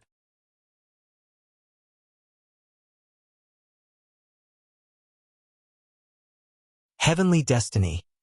Summer arrived, and the Supreme Sect's Golden Ranking Tournament commenced as scheduled. Participants in the Golden Ranking Tournament were all cultivators under 500 years old, and the Supreme Sect would test the bone age of the participants specifically. The post Leah had given to Gu An for the Golden Ranking Tournament. He wasn't sure who to give it to, and didn't want to waste it, so he chose to register himself. At 72 years of age, he successfully registered with the eligibility of youth. The Golden Ranking Tournament was conducted in a one-on-one format, with no fixed duration, continuing until completion. The Supreme Sect would heal the injured participants to keep them in optimal condition. Special formations would be set up by the Supreme Sect to suppress the higher cultivations to the level of their opponents, ensuring fairness in terms of realm. When the Golden Ranking Tournament began, Gu An was watching from the eaves of the outer sect, sitting with Yilan. Between them was a small table, accompanied by spirit melons, spirit fruits, and fine wine. From their perspective, a gigantic light screen was suspended in the air above the outer sect, reflecting the scenes of the combats within. Gu An didn't recognize the two cultivators fighting but enjoyed the spectacle nonetheless. As Yilan peeled some fruit for Gu An, she said, "Senior brother, the cultivation technique you passed to me is very difficult. Much harder than the previous one. I wonder when he'll be able to master it." Gu An replied, "Cultivating is never easy. The Taoist expansion skill could at most double one's maximum lifespan, while the primordial reincarnation skill could increase it several times. If Yilan could master it, living to 800 years this lifetime wouldn't be impossible. For someone with Yilan's aptitude, this was already a great blessing." Yilan smiled and said, "I will definitely master it. Don't worry." At this moment, a thunderous uproar rose in the city. It turned out that the first combat had already concluded. The victor is Duan Su from the Flame Sect of the Great Zhao Dynasty. Gu Zong's voice resounded from the giant light screen, causing the whole city to buzz with discussion. Yilan looked at the screen and smiled. Impressive. Guan nodded and then picked up his cup to drink. Brother Gu. A voice came from the side. Guan and Yilan turned to see Wu Ju standing on a distant rooftop, looking at them with a very unpleasant expression. 5 years had passed, and Wu Ju was still at the 9th layer of the Foundation Establishment realm, but his chi blood was vastly different from before. Ignoring him for 5 years, his maximum lifespan must have skyrocketed, right? Guan felt like he was about to open a mystery box. He cautiously used lifespan detection on him. Wu Ju, Foundation Establishment Realm, 9th layer, 74/350/7600, 7,600 years. Good grief. Now he had truly become a dragon. Wu Ju suddenly appeared on the rooftop where Guan and Yilan were, 7 steps away. He frowned and asked, "Who is this woman? Are you not being faithful to Ms. Shin?" Upon hearing this, Yilan squinted her eyes at Guan and asked, "Who is Ms. Shun?" Guan felt a headache coming on and immediately said, "This is my junior sister, Yilan. Ms. Shun is nothing. How can she compare? I just have some dealings with Ms. Shen, nothing more." Yilan's expression softened upon hearing this. Wu Ju angrily said, "Forget about Ms. Shun. Why didn't you come to see me after you were done?" Yilan was taken aback. She thought Wu Ju had something to do with Ms. Shun and had come to stand up for her. But why did his tone suddenly change? Guan shook his head and said, "Why are you shouting so loud? I didn't want to disturb your cultivation." "What? Do you want to hit me?" Wu Ju's face turned red with anger, and he muttered, "How could I hit you?" Yilan sensed that Wu Ju was not simple, and looking at his embarrassed demeanor, she became more curious about his relationship with Guan. Subsequently, Guan invited Wu Ju to sit down. Although reluctant, Wu Ju sat on the other side of Guan's junior sister. "This is my brother, named Wu Ju, who is also participating in the Golden Ranking Tournament," Guan introduced. Yilan nodded towards Wu Ju. Wu Ju scratched his head and said, "I can participate in the Golden Ranking Tournament thanks to Brother Gus' post." Yilan couldn't help but look at Guan. Her eyes filled with suspicion.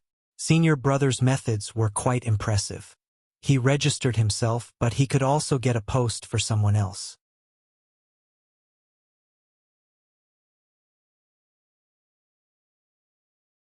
Chapter 128. 3 Pure One's Mountain Divine Skills. So-called fairness. Guan, Yilan, and Wu Ju drank wine and ate fruit while enjoying the battles of the Golden List tournament. In the previous days, they didn't have any matches, so they watched the excitement. Yilan and Wu Ju became familiar with each other, and Wu Ju was no longer so awkward. It wasn't until the 5th day that it was Wu Ju's turn to participate in a match. As he left, Yilan asked curiously, "Senior brother, whose disciple is he? He seems quite extraordinary." She was well-traveled and knowledgeable enough to recognize Wu Ju's remarkable nature. After multiple bouts of path enlightenment, Wu Ju's temperament had already transformed. Even with ordinary looks and attire, he exuded an unforgettable aura. His master died, and he has been an orphan since childhood. I befriended him immediately, and am his only friend. I didn't visit him for 5 years on purpose, which is why he's so angry," Guan replied. After hearing this, Yilan felt a mix of pity and amusement for Wu Ju. She sighed, "Senior brother, you really are—" "What?" "Nothing." Yilan's gaze turned to the huge light screen in the sky, and Guan followed her gaze. The 2 people fighting in the light screen were no ordinary individuals. One was a young Taoist in a green robe, and the other a man in battle armor wielding a long weapon. With one glance, Guan could tell that both fighters' realms were higher than those before. The Taoist in green robes must be at the Divinity Transformation realm, while the man in battle armor was at the Void Crossing realm. Both were under 500 years old, making them top-notch talents. Surpassing the core formation realm couldn't be achieved by merely throwing resources at it. What was expected to be an exceptional battle ended abruptly when the green-robed Taoist raised a hand, formed a seal, and released a character radiating green light. It was a Dao character, 100 feet in both length and width, resembling a mountain, crashing into the armored man with incredible speed, causing him to cough blood and fly out, losing his combat ability directly. Even though the armored man was suppressed to the divinity transformation realm, losing so quickly still surprised Guan. From his perspective, the green-robed Taoist seal already had the essence of divine skills. Defeating his opponent in one move drew raucous reactions from the entire city. The winner is Sage Xian Miao from Chuntang Dynasty's Three Pure Ones Mountain. An elder's voice echoed from the light screen, ensuring everyone remembered the green-robed Taoist's name. Yilan sighed. Three Pure Ones Mountain is truly formidable. I've witnessed it before on the Nine Nether Road. It's Chuntang Dynasty's primary sect, with few disciples, but each is powerful. It said they once produced an immortal, though the truth is unknown. Guan silently noted the sect's name. Sage Xian Miao's Taoist seal was indeed powerful, enough to showcase the deep-rooted foundation of Three Pure Ones Mountain's Taoist tradition. An hour later, finally it was Wu Ju's turn to make a move. The battles at the Foundation Establishment realm were not as exaggerated as those of Sage Xian Miao, so many were not very expectant. However, once Wu Ju threw a punch, the earth-shattering momentum immediately captured everyone's attention in the city. With each punch, it was like the sun bursting forth, the scorching fist wind making it hard for his opponent to counter. Each of Wu Ju's punches was full of power, extremely domineering. After 8 punches, his opponent was beaten to their knees, continuously coughing blood. The winner is Wu Ju from Supreme Sect of Taicang Dynasty. The city erupted in discussions, starting to talk about Wu Ju. Yilan was stunned. She knew Wu Ju was exceptional but didn't expect him to be this formidable. Guan watched with a smile on his face, aware that Wu Ju's legendary journey was about to begin. That sunset fist was quite ordinary, but Wu Ju practiced it to a level of transformation, even exhibiting signs of advancement. Path enlightenment seemed to enhance his understanding of fist techniques. In the afternoon, within the Third Medicine Valley, Guan and LV Badian met in a pavilion. After months, LV Badian looked pleased and exuberant. He opened his right hand, revealing a pearl in his palm, and smiled. This is a supreme-grade magic artifact, the Thousand Shadow Pearl. In the next 2 days, refine it and then use it at the end of the month meeting. Guan accepted the Thousand Shadow Pearl, and smiling bitterly, asked, "Do you still want me to keep winning?" In recent days, some cultivators in the Golden List tournament had won using magic artifacts. According to the rules, each cultivator could only bring 1 magic artifact or formation to maintain fairness. Sword cultivators, blade cultivators, array repairers, and others had to use magic artifacts. Banning them would be unfair. Even with only 1 magic artifact allowed, instances of cultivators winning using magic artifacts had already led to criticism in various cities. LV Badian laughed. "I've already planned your opponents and combat times. There's still time. I don't expect you to become world famous, but getting close to the top 500 would lay a solid foundation." With talents from 9 dynasties gathered, the top 500 were naturally extraordinary individuals. Guan had intended to just have fun, but he didn't expect LV Badian to play it this way. Sect leader? Fairness? Fairness. Don't forget these 2 words. Guan reminded helplessly. LV Badian's methods were never righteous.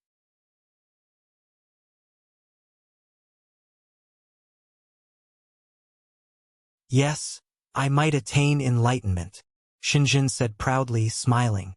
Such bragging. Guan started chatting with Xinjun as they waited for his match.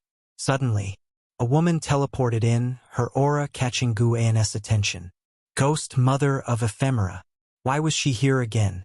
Does she think there are no people in Supreme Sect, coming and leaving as she pleases? Guan thought to himself, though he didn't look at the Ghost Mother of Ephemera.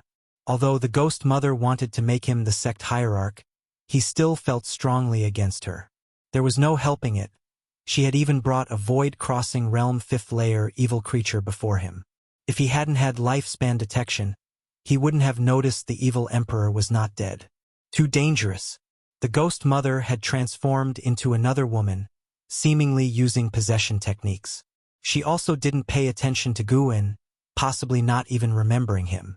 Half an hour later, Shenzhen won her match and was teleported out of the valley. Guan waited another hour for his turn.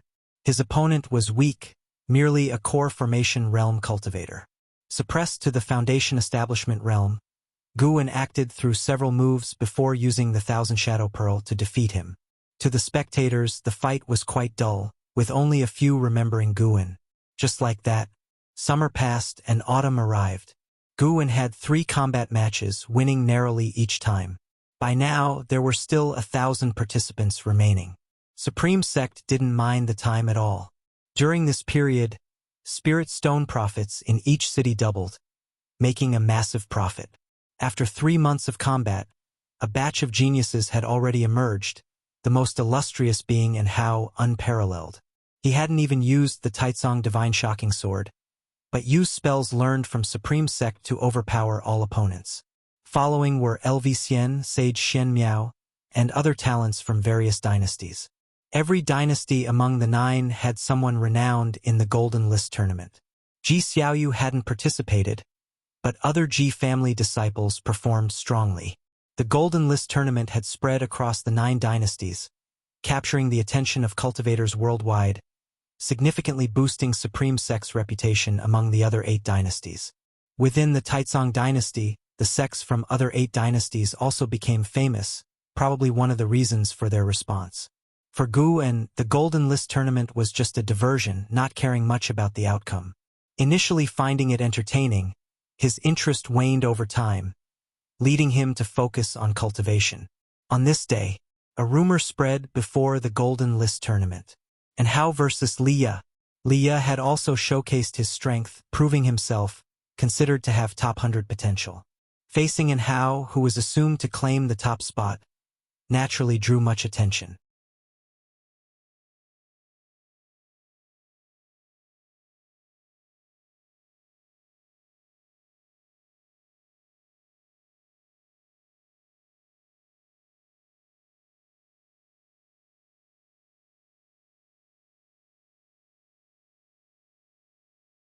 Li Xiandao waved at him from afar, and he immediately sat down beside him.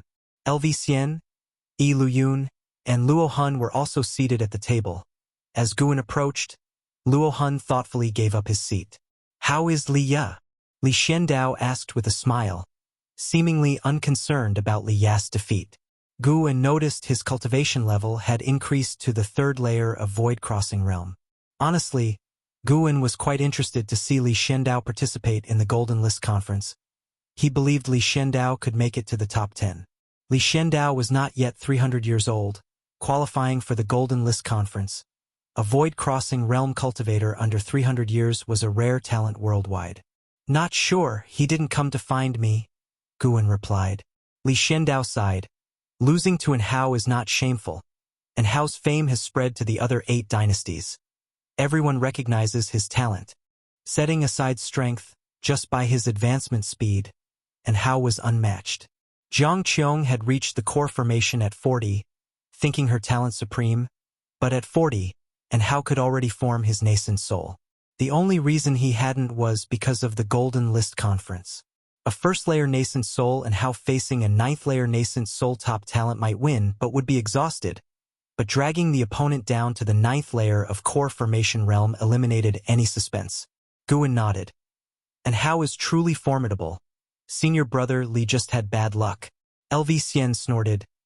"No worries, I'll avenge Liya." He had participated in 3 fights, no one had lasted 10 moves against him. Li Xiandao looked at Guan and said, "I've sent your disciple Yi Yan to cultivate at the 3 Pure Ones mountain of the Chantang dynasty. When he returns, he'll be transformed." Yan? Guan thought of the disciple who held a spear all day, not expecting such an opportunity for him.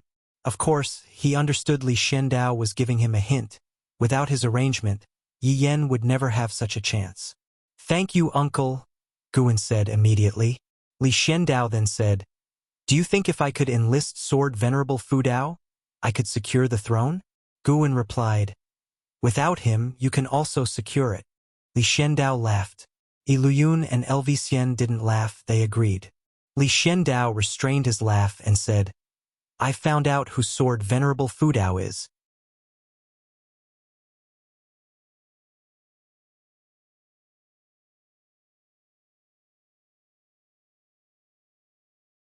She had once suspected that Guan himself was Sword Venerable Fudao, but the cultivation realm displayed by Sword Venerable Fudao was too high, and Guan's age did not match. Guan did not refute, as this explanation was perfect. He raised his right hand and conjured over a storage bag, handing it to Yilan. Take this back and train well. Yilan did not check the contents and instead fastened the storage bag to her belt, then stood up. By the way, senior brother, keep your distance from senior brother Liya for a while. The upper echelon is currently investigating all disciples of the Li family within the sect, with unclear intentions but undoubtedly no good purpose. Guan looked puzzled but nodded as he rose to see his junior sister off. The investigation of the Li family disciples within the Supreme Sect did not concern Guan much, as this was not the first time such a thing had happened. Though the Supreme Sect was the leading righteous sect of the Taicang dynasty, internal strife was never ending.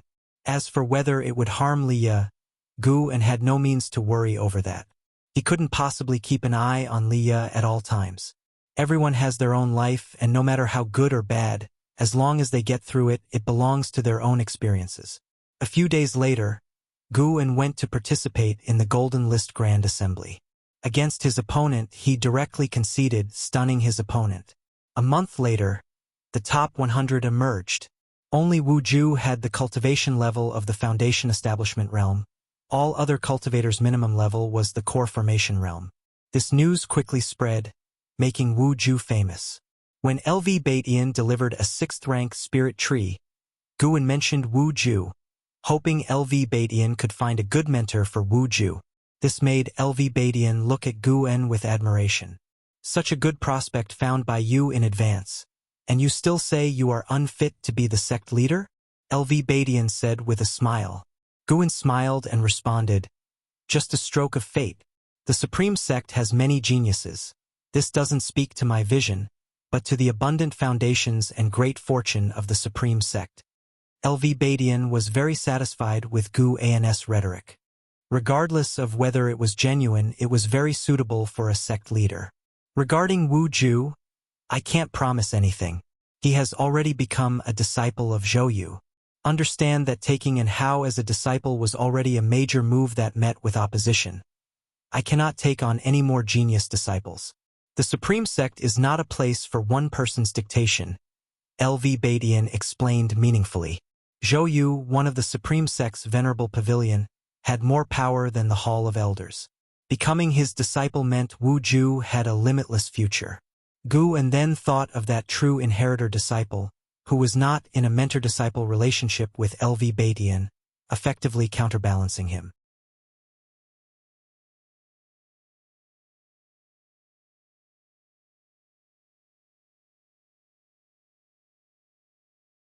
Just as Guan thought Sage Xian Miao was doomed, he sensed something and raised an eyebrow. In the forest where Sage Xian Miao had fallen, a strong wind arose, uprooting trees and sending them into the night sky. Sage Xian Miao sat in the ruins, surrounded by azure runes. These runes emitted beams of azure light, which gathered above him to form a grand door. The door slowly opened, releasing a desolate aura that caused the void-crossing realm great cultivator's face to change drastically as he turned to flee. Where are you running? An ancient voice echoed across the heavens and earth.